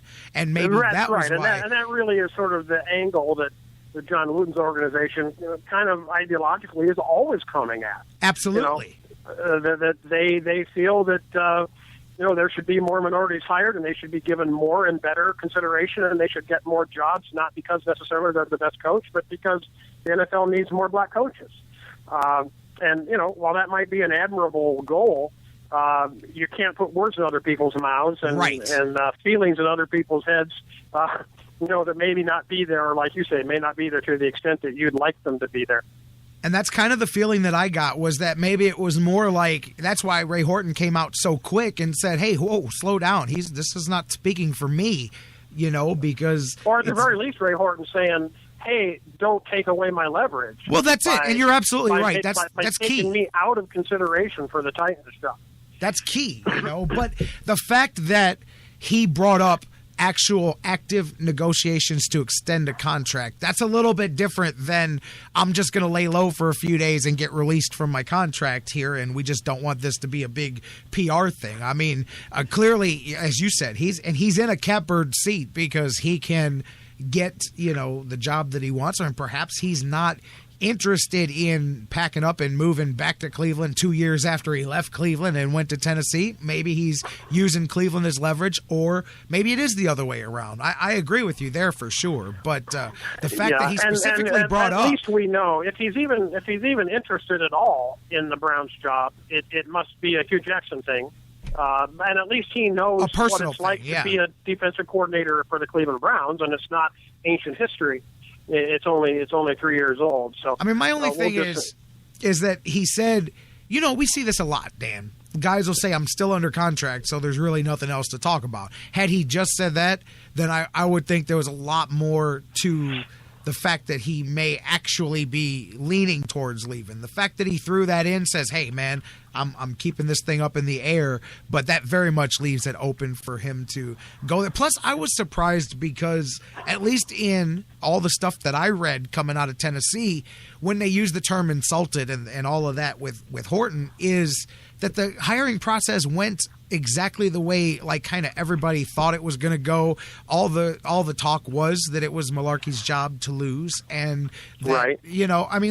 The fact that it played out just that way. It's not like it was highly anticipated that Ray Horton has a real shot at this job, and then here comes out of nowhere this other guy who took the opportunity from him, and you know what I mean? It kind of played out exactly the way it was anticipated to play out. So it's not like it was some change in things that made Ray Horton say, hey man, I'm insulted by the way this process went. And that again kind of led me to go, man, maybe there's not as much beef on his side as much as people who go, this is an opportunity to advance an agenda for a whole group of people, and we, and trying to push it kind of on the individual.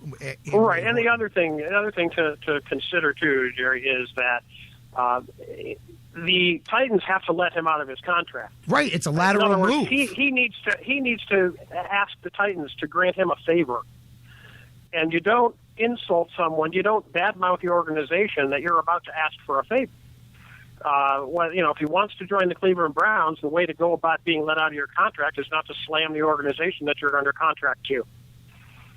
So, that may be just something else to think about, that he has to sort of clear the air and say, hey, I'm not bad-mouthing the Tennessee Titans. I need them to do me a favor. And you know what?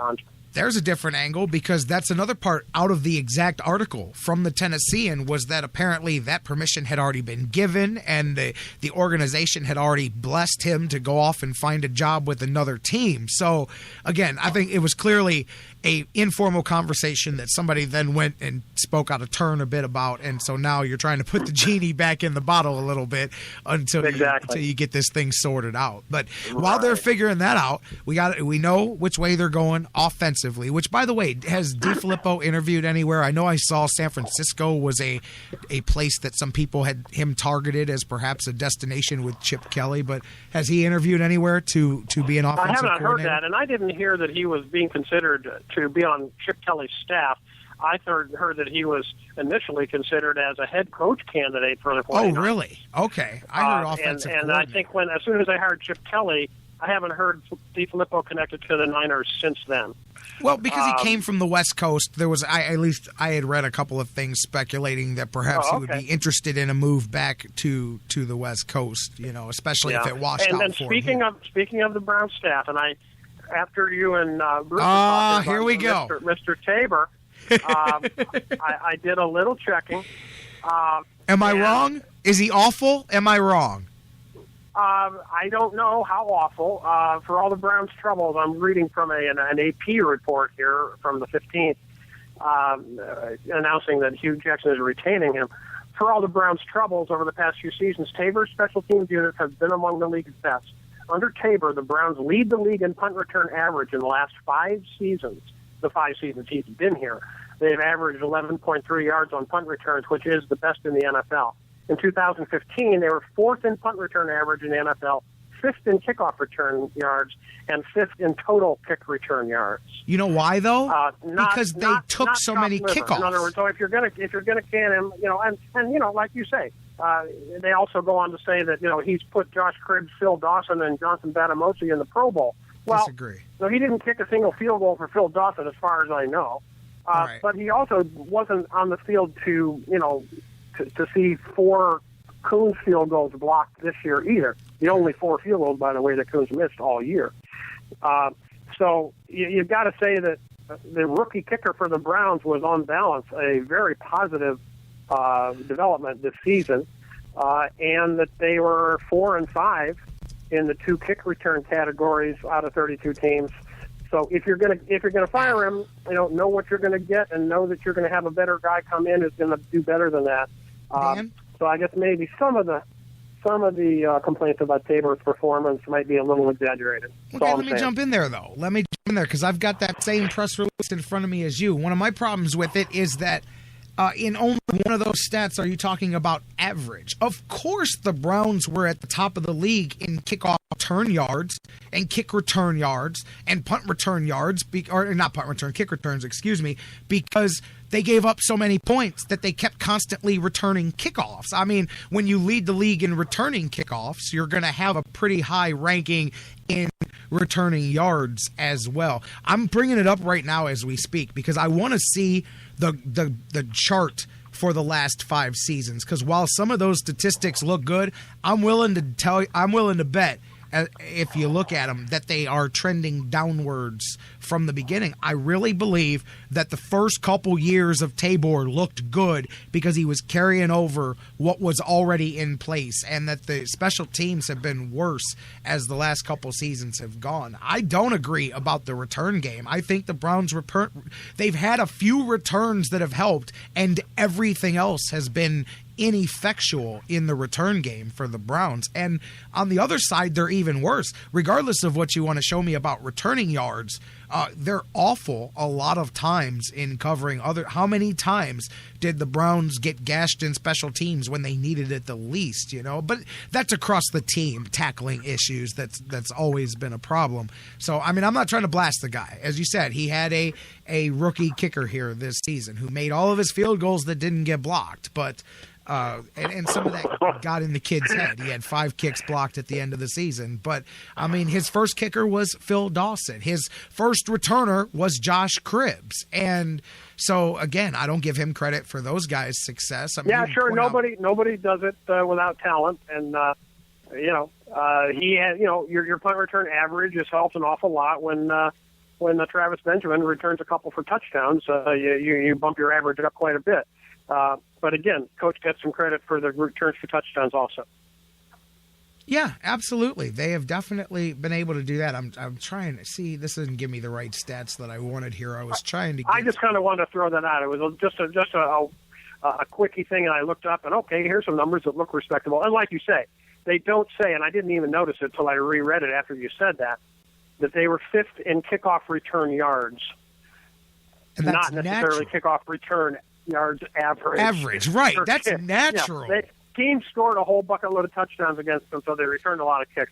That's and they tried this past year 4 or 5 different guys, from Marlon Moore to Jennings to whoever else was returning. Taylor Gabriel did it for a game or 2. They didn't even have a guy or 2 guys that did that job for them. They had a bunch of different guys doing it. The third thing, just by the way, Jared, I wanted to mention, going back to maybe just clarify something you said about what Hue Jackson said about his quarterback situation. Yes. I didn't hear him say he has no interest in playing Josh McCown in 2016. I heard him say that we need a quarterback, and the most obvious statement that anybody has made since he was hired. And he made mention that hey, Josh McCown's getting up in years. We're going to have to find somebody else. Oh, okay. See, again, an obvious statement. But I haven't heard him say anything resembling I don't want to have to play Josh McCown at quarterback in 2016. Well, no, here's the thing. I mean, and you're right. I'll read the exact quote from USA Today, and that was me kind of reading between the lines of this. But I thought this was kind of clear. Here's the exact words from him. He said, "I do believe that this team needs a quarterback. We need to look to the future, and I think we're going to find what will be the best fit for us and go from there." It said, as far as Josh McCown last season, he said he admired the job that he did, but was not looking for him to be a starter next season. He said, quote, "Whether it was health issues or whatever it was, the position did not play great last year. Josh McCown played great when he was healthy, did some good things, but we also know he's getting up there age-wise. He's very competitive and done a great job, but it's time to look to the future." And again, it went on about how the type of quarterback that he's looking for. So I did read a bit into that, as clearly to me, he has no interest in him as the starter. Now, he definitely has value as far as coming back on this team.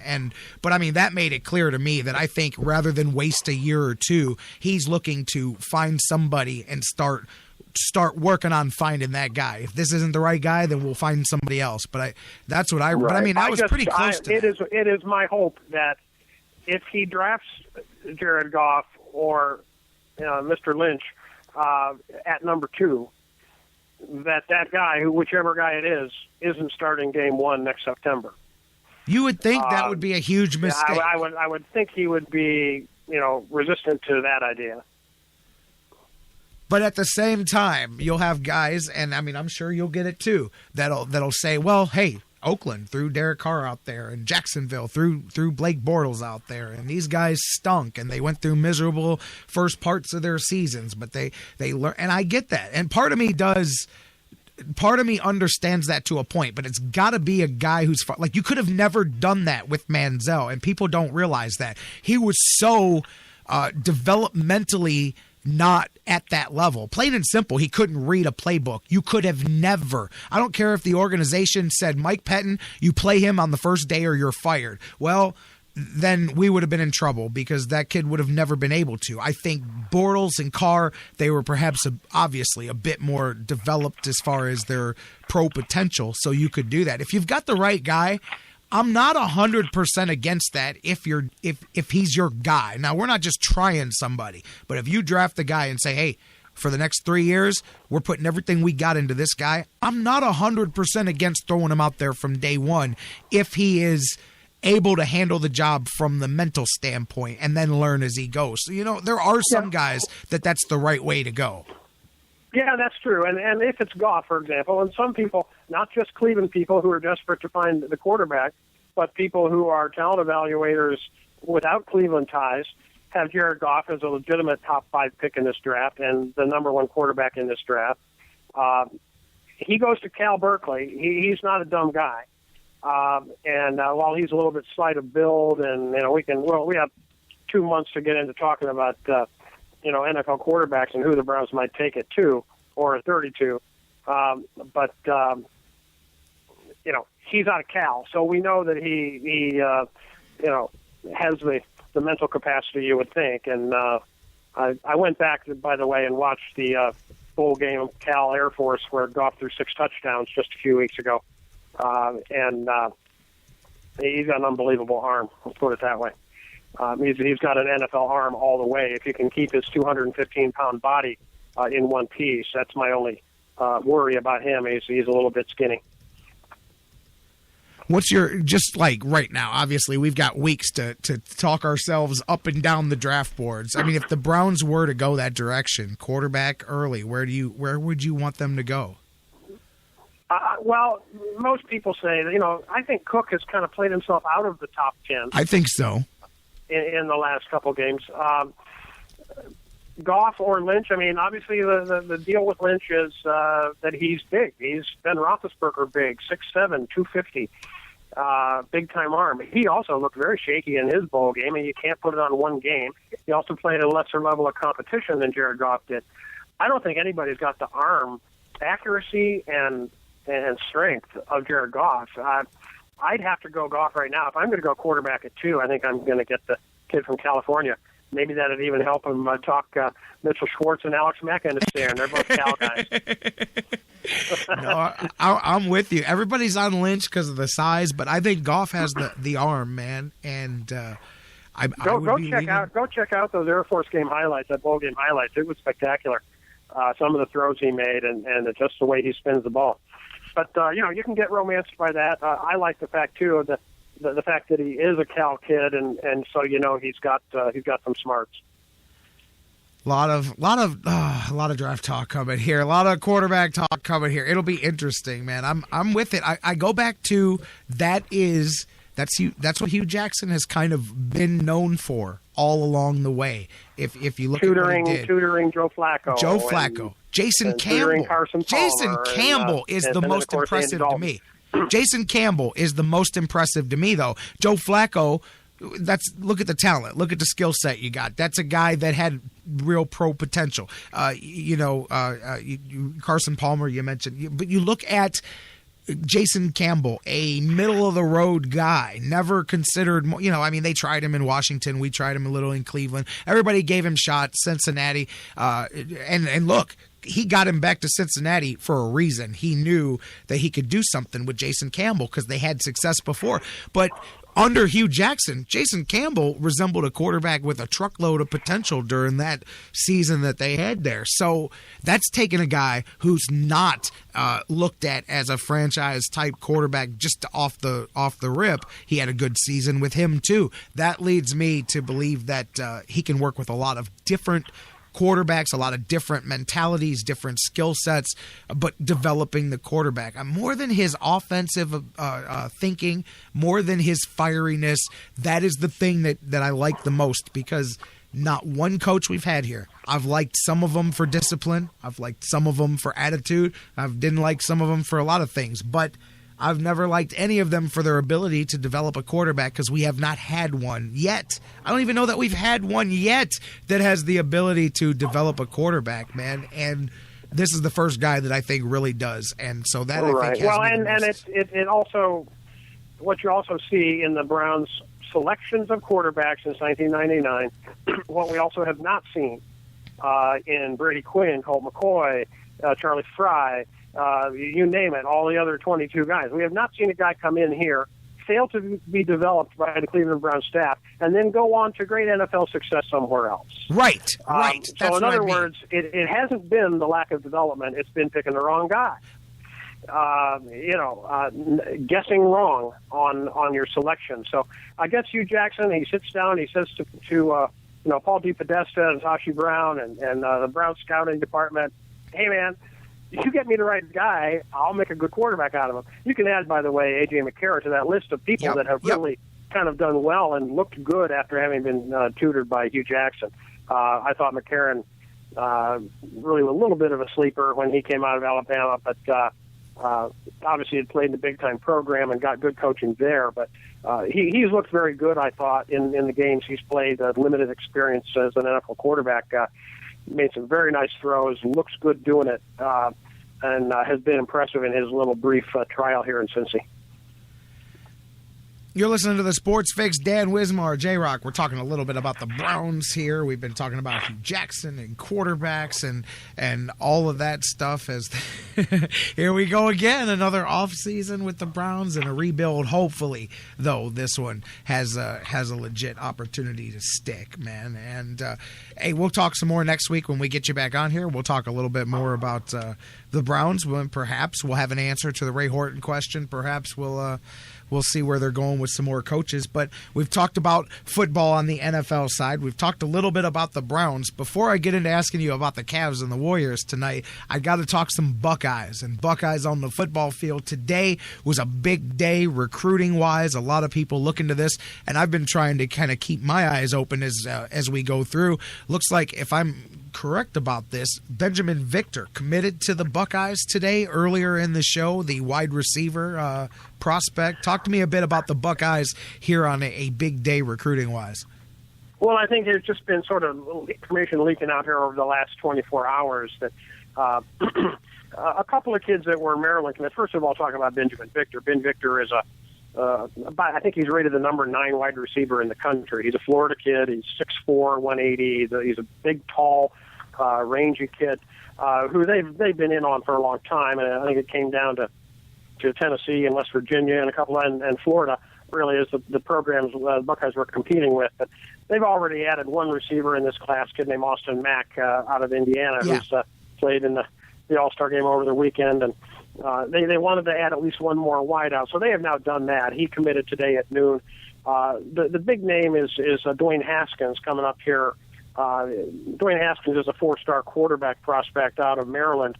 He has committed to Maryland, but there's been a lot of talk in the last 3 or 4 weeks that he has been flipped by Urban Meyer to the Buckeyes.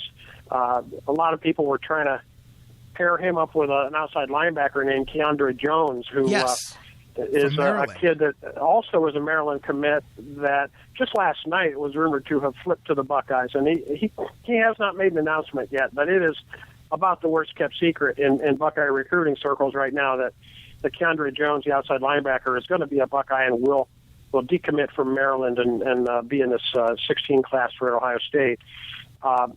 And along those lines, he was always kind of paired up with this Dwayne Haskins. They are friends. They're both commits to Maryland. They're both from Maryland. They played against each other. And Dwayne Haskins is really kind of the jewel in this crown here. And we don't even know if there's going to be a commitment today from Jones or Haskins, but all the inside stuff says they're both going to be Buckeyes. It may happen as soon as today. And with the two of them and with Ben Victor, the receiver, joining the group today, it's going to take a Buckeye class that was probably rated number 3 or 4 coming into today, probably vault them right up to number 1 with still a couple weeks to go before signing day. And bottom line, they've got a great class. They had a great class in 2015, of which very few guys even played, and they're adding on top of that what looks like it could be the number 1 or number 2 class in the country for this coming fall. And so Urban Meyer is a witch. He's doing this thing, and if they add all 3 of those guys today, it's a huge day for them. Probably have only about 2, maybe 3 more slots in this class with signing day coming up first week of February. So just something to watch out for today. You may see Dwayne Haskins, the big QB from Maryland, joining the Buckeyes today, along with Keandre Jones, the linebacker. So again, just a couple of things. You try not to make your day rise or fall on the decisions of 18-year-old football players, but that's the way it is in big-time college recruiting. So we'll just pay attention and see what happens the rest of the day. Good stuff, Dan Wismar, my man. When we come back next week, we'll talk some more about all of this stuff. We'll see who's heading to the Super Bowl, and we'll talk a little bit about the week that was for the Cavs that starts tonight. Cavs and the Warriors. It's been a little less than a month since they met the first time.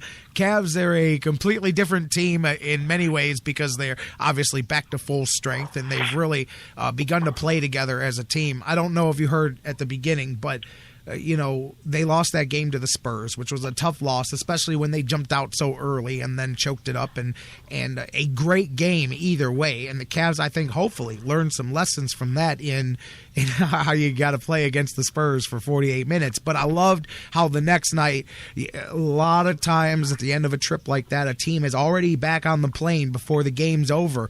But Cavs didn't do that. They went out and took that game pretty much from the get-go. They dominated Houston throughout the game, and that's the way to end a 6-game, 12-day trip. That's the way to bounce back from a loss and come back home. The Cavs, I'm really liking, especially in that trip, with the exception of that loss, to clean sweep through that trip.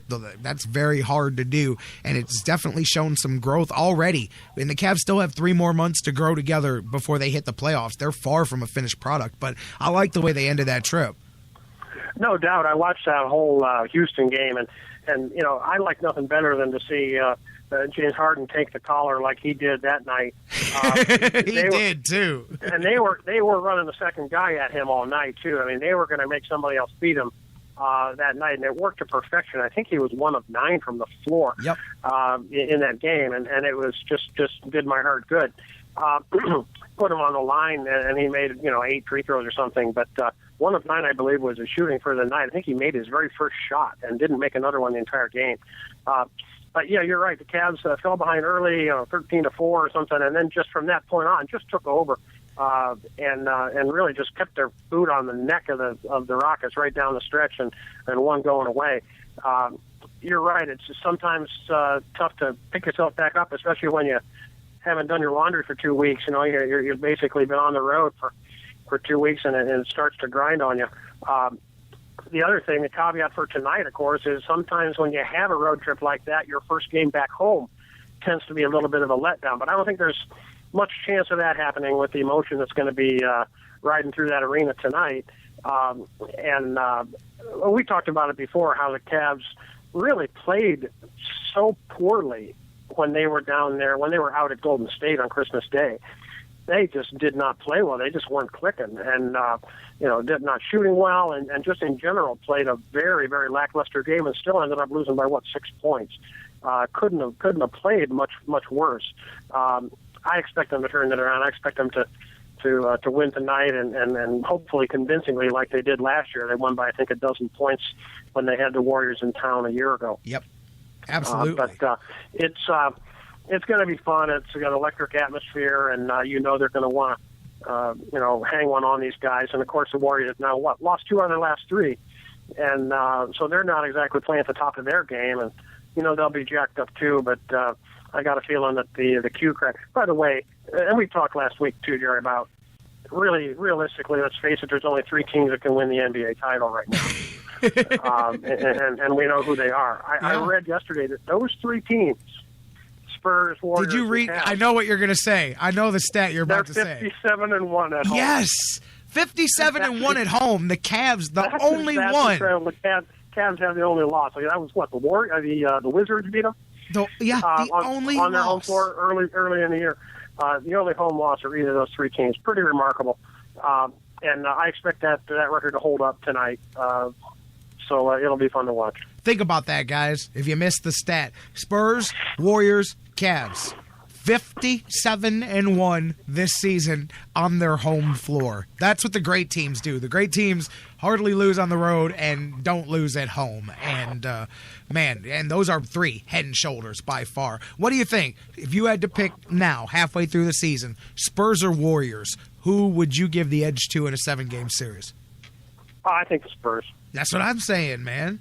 I really do, and I think just the addition of the kid from Portland. I'm losing his name. The new guy off the Spurs.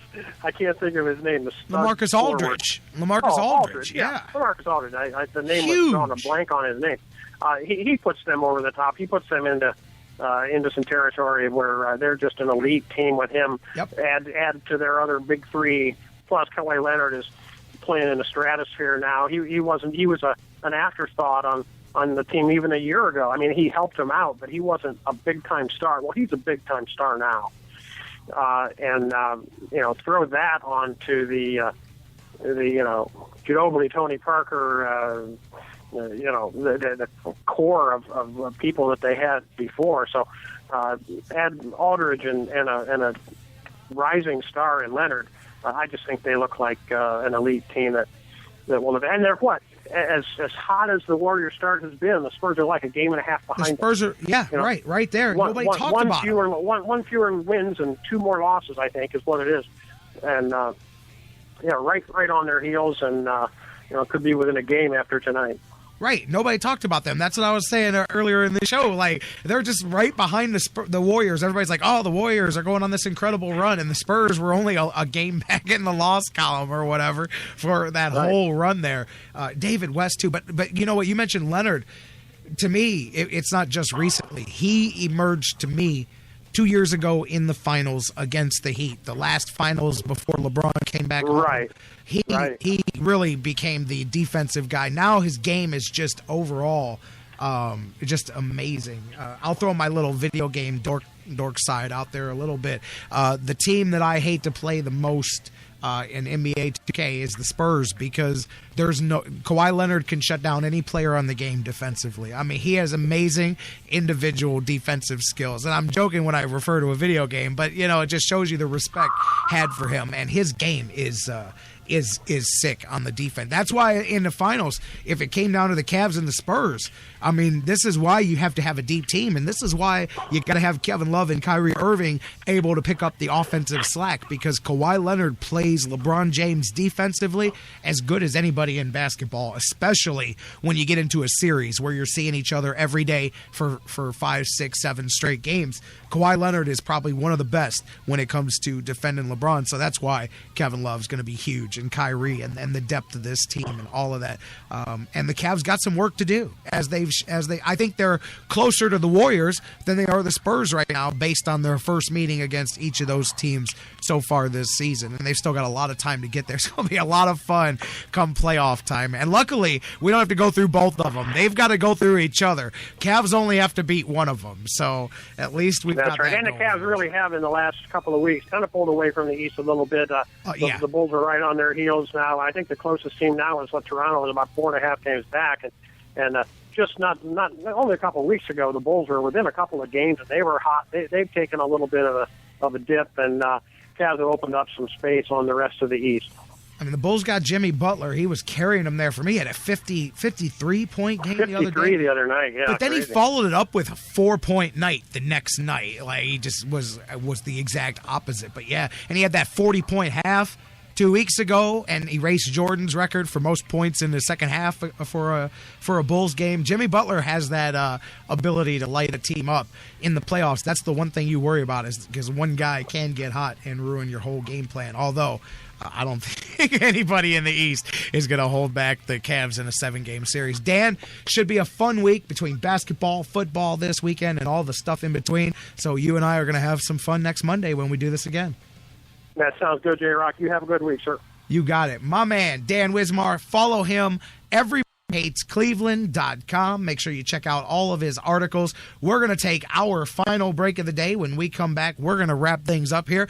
Monsters got a victory the other day on the road. We'll talk about the Lake Erie Monsters, talk about the Mayfield. I'll tell you what, Coach Pinto, 30 years, calling it a day. We'll get you set for tonight. Is Delhi dirty? Some people say he is. We'll talk about all of that and then some when we come back. Next, here on the Sports Fix, final segment. Don't go anywhere. Frankenstein.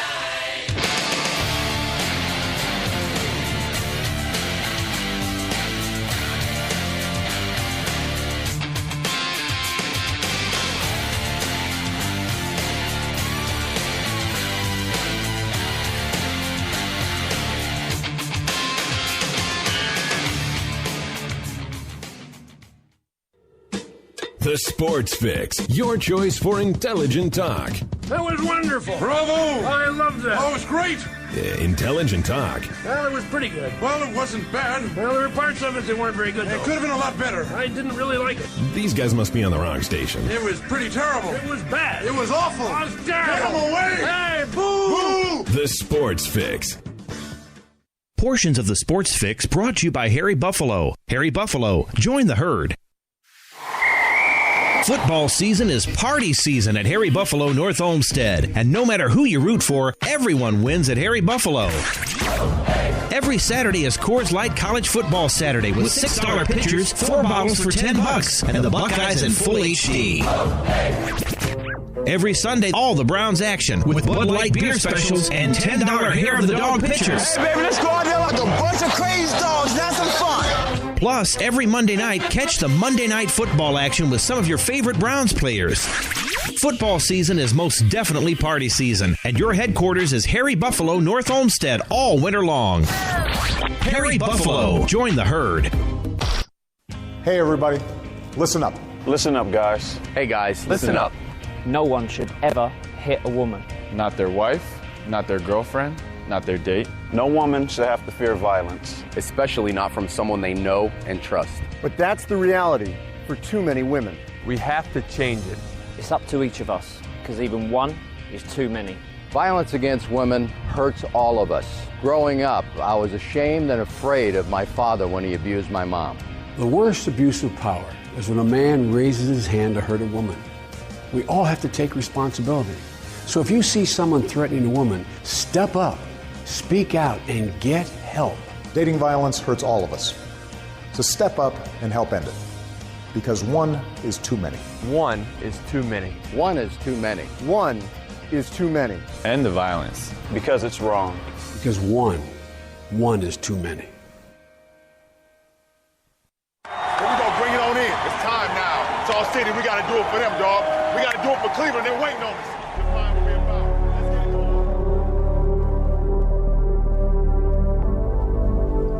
Every single night, every single practice, every single game, we got to give it all we got because they're going to ride with us. Everything that we do on this floor was because of this city. We owe them. We're going to grind for this city. They're going to support us, man, but we got to give it all back to them. We get it done. The toughness that we have on the court is going to come from this city. Everybody, the whole city of Cleveland. That's what it's all about. It's time to bring them something special. Let's go. Bring it on in, everybody. Let's go. Hard work on 3. Together on 6. 1, 2, 3. 4, 5, 6. 1, 2, 3. 4, 5, 6.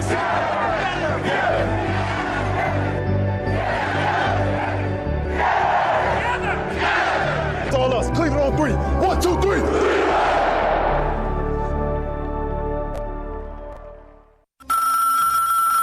The Sports Fix. Who are you? James Bond.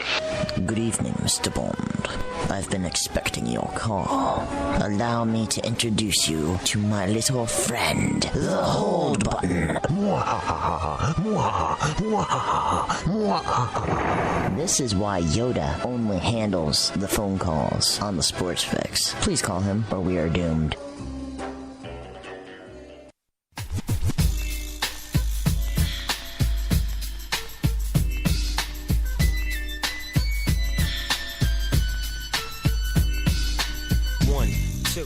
Welcome back. Final segment of the Sports Fix here across the Sports Fix Radio Network. Thanks to Dan Wismar for being with us again. We'll be out, remember, for the rest of the week. Only live edition of the show here today.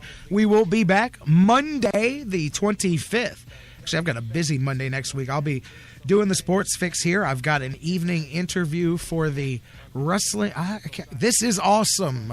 Wrestling podcast, Mega Fest. I don't know. Wrestling radio show. Glenn Moore, who used to write for the Cleveland Plain Dealer, actually runs it. He's going to have me on to talk about my comeback and the resurrection of Jake the Snake Roberts movie that I'm a small part of, and all that stuff. It'll be fun. Some good stuff there. So a week from Monday, back on the air this week. A lot for you guys to get into, as we talked about. You've got the Final Four. 2 teams heading to Super Bowl 50. Patriots.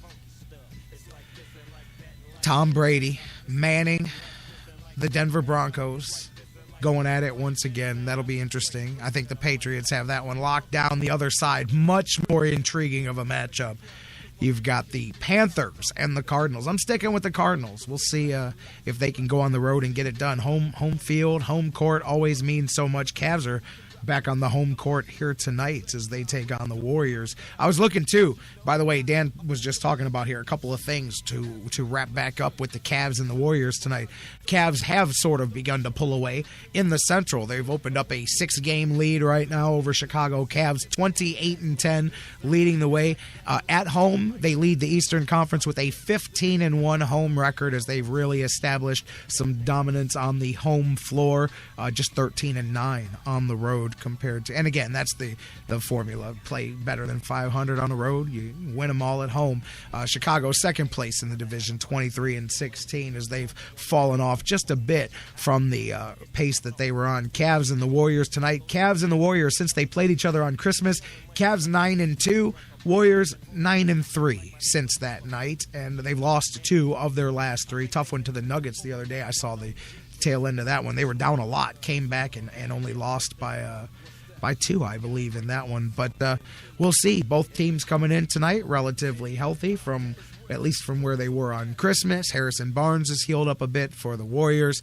On the Cavaliers side of the ball, obviously, you've got Kyrie, and he's been really revving things up the last couple of games here. On that trip, he had the good one in the overtime game against Dallas. I believe Kyrie was out there with, what did he have, 30? No, he had 22 and 9 in Dallas. He had 23 and some rebounds and a few assists, a couple of steals against Houston. He had the 32-point game against Washington. Since he's come back, Kyrie has really begun to kind of stretch himself out and spread his wings. He's got his minutes up underneath him. Remember, he was playing only about 25 minutes a game or so when he first came back. He's 33 33.5 or so in the last 4 games. He's really beginning to get going. And in those 4 games, those are the 4 that I mentioned, 25 and 8, 33 and some steals, 22, 9 dimes, 23 and some rebounds. I mean, he's really got himself going. Shumpert's been strong, 9 points, 2.5 steals a game coming off the bench for the last 5 games. He's really become the Cavs' best defensive player since he's come back from injury, to me, bar none. LeBron, not too bad, not too shabby, right beside him, playing some defense as well. So it'll be interesting. As Dan mentioned, last time these teams met at the Q in the regular season, Cavs won, I think, by a dozen, won by 11. They won 110-99 when these teams played each other last year. And we'll see what happens now as they meet for their regular season meeting here. And Cavs, only 2 that they've played against the Spurs and the Warriors. Cavs are 0-2. This would be a great time to get the first one here as we're about halfway through the season. Cavs coming off of that 6-game road trip we talked about. They went 5-1. Coach Blatt said his team was a little slow, little lackadaisical in practice yesterday, but Kyrie said, don't worry about it. Cavs plan on coming out and attempting to make a statement against the Warriors. We'll see exactly what they do as they go out there and try to make that statement. It'll be a national TV game here tonight. And looking ahead, between now and the time we come back, Cavaliers will have 4 games under their belt. They go on a quick 1-game road trip. Wednesday, they've got Brooklyn. They'll take on the Nets. Then they come back home for 4 straight. Thursday, they've got the Clippers, back end of a back-to-back.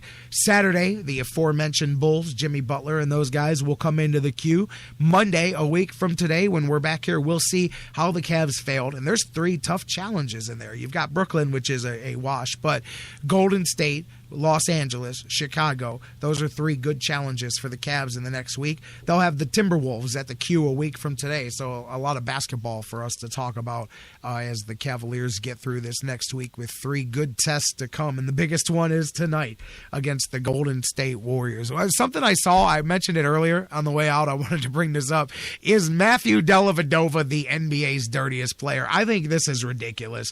They did one of those player coach surveys done by the Los Angeles Times. And now keep in mind, there were only 24 people polled in this thing. The stories going around the internet make it seem like 8,000 people participated in this vote. 24 people were involved in this vote. There were a few coaches, a few players, and a few assistants around the league. So keep that in mind. It's not exactly statistically looming here.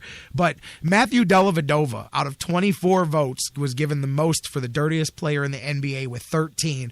Steven Adams, Andrew Bogut, Matt Barnes, and Serge Ibaka were brought up with some votes as well, but Delly just blew it away. The next closest was Steven Adams with 7. I'll tell you what, though, my best quote for this whole thing, and I'm just going to put it right here, an Eastern Conference assistant coach said he isn't dirty, he plays hard. Guys resent people that play hard in the NBA because they don't want to play hard. So if a guy plays hard, he must be dirty.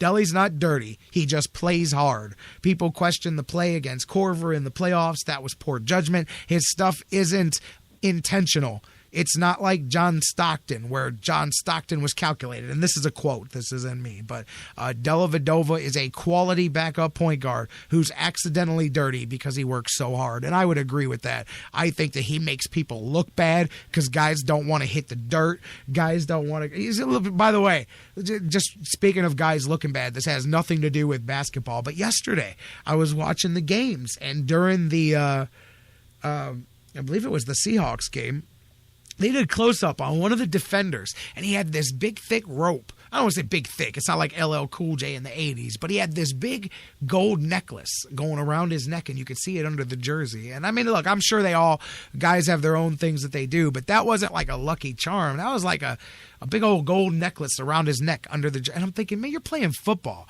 Come on, man. Why aren't we don't take the earrings off. We don't take the necklaces off. We're not out here to play football. We got to look good while we're at it. But anyways. I'm just saying, I happen to notice that. It's not about looking good, it's how you play. But, guys, as we get through here, I'm getting ready to get out of here, trying to think of anything else on the way out the door. Lake Erie Monsters got off the schneid a little bit over the weekend. They knocked off Chicago the other day, 4-2. Still tough here on this road trip. It was only the 3rd victory for the Monsters in the 10-game road trip. They've got one more coming up this afternoon, actually, while we're talking, I believe the Monsters have been playing here. They had an afternoon game against Rockford, and I'll try to get an update on that one as we're talking. That game is in the middle of the first half still. First period, excuse me. No score in that one. Rockford and the Monsters going at it. Monsters looking to get themselves back going. They're in 5th place in the division right now as they still see themselves on the inside looking out as far as playoffs, but they have definitely hit a skid since that early start to the season. As over the weekend, since the last time we talked, they dropped one to Manitoba last week. Over the weekend, Friday, overtime loss, tough one, 1-0 in overtime to the Griffins. They knocked off the Wolves. They've got Rockford today. They've got back to the queue here starting on Wednesday, as they've got a nice run of 5 straight home games. Grand Rapids, 2 with Milwaukee, and 2 with Texas, all to come here as the Monsters get back home. They were able to get the win the other day. Again, looking to get back in touch with my man from the Monsters, Tony Brown. We'll get him back on a show here coming up soon, maybe around the All-Star break, and catch back up with him. Larry Pinto, I mentioned this at the beginning of the show. Local high school football fans, you know that I do a lot of area high school sports, and Mayfield, one of the teams that I've done several games. Matter of fact, I called the last game. Now, I didn't know it was the final game for head coach Larry Pinto for the Mayfield Wildcats, as in the playoffs, he fell in the Division II regional finals. He lost to Hudson, and Coach Pinto's career ended up ending there with that loss. 138 wins, 64 losses, 30 years as a coach at Mayfield. The last 18 spent as the head coach of the Mayfield Wildcats. Much love to anybody who invests their entire life into the development of young people the way he has, especially to last 18 years as the head coach of that program. And Coach Pinto has turned Mayfield into a heck of a place over there. No word who's going to replace him, but hats off to Coach Pinto. And he was a quality guy, too. Always available whenever I needed to talk to him. Anything before the games was great for some info, for anything we needed. Coach Pinto, one of the good ones in area high school sports. He will be missed mostly by the students who will no longer be affected by Coach Pinto in the classroom and on the football field. Hats off to him.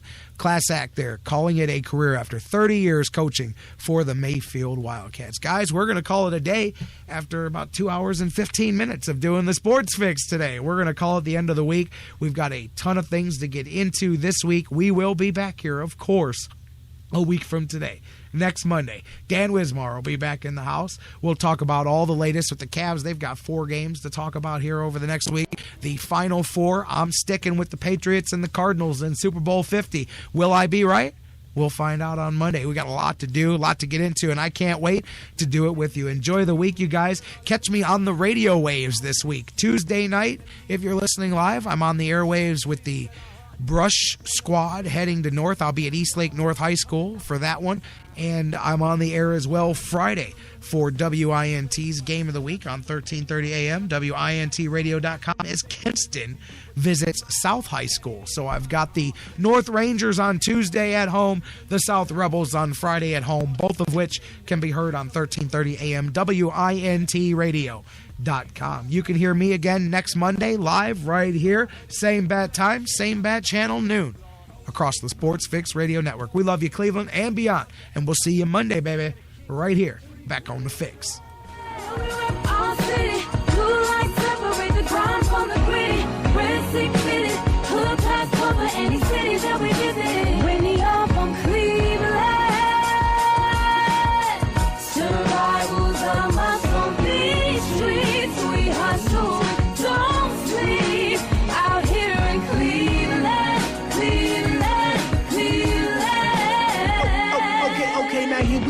Welcome to the Cleveland show, but this ain't no cartoon. Reality is all we know. You're tuning in to Bravo. Yeah, you hear me everywhere, but it's only one of me. Let me make that very clear. Yeah, I'm from that terminal. You can see the lake from here. Faith in my teams, we keep getting closer every year. But we got the king, though, so hopefully we overcome. Yes, I have a dream, and I know I ain't the only one. Modell tried to steal my heart, but we brought it back. Thanks to Cleveland Clinic, now they call them Kiss the Cardiac. Rock Call, Science Center, Tower City, all of that. Warehouse District, Euclid Corridor, and all the flat. You know that I'm a Tribes fan, and I love Slimans. Crockett Park's the perfect place for me to spend some time in. Baby, this is Cleveland. It is so much more to us. You can even go to Severance Hall to see an orchestra. Hey.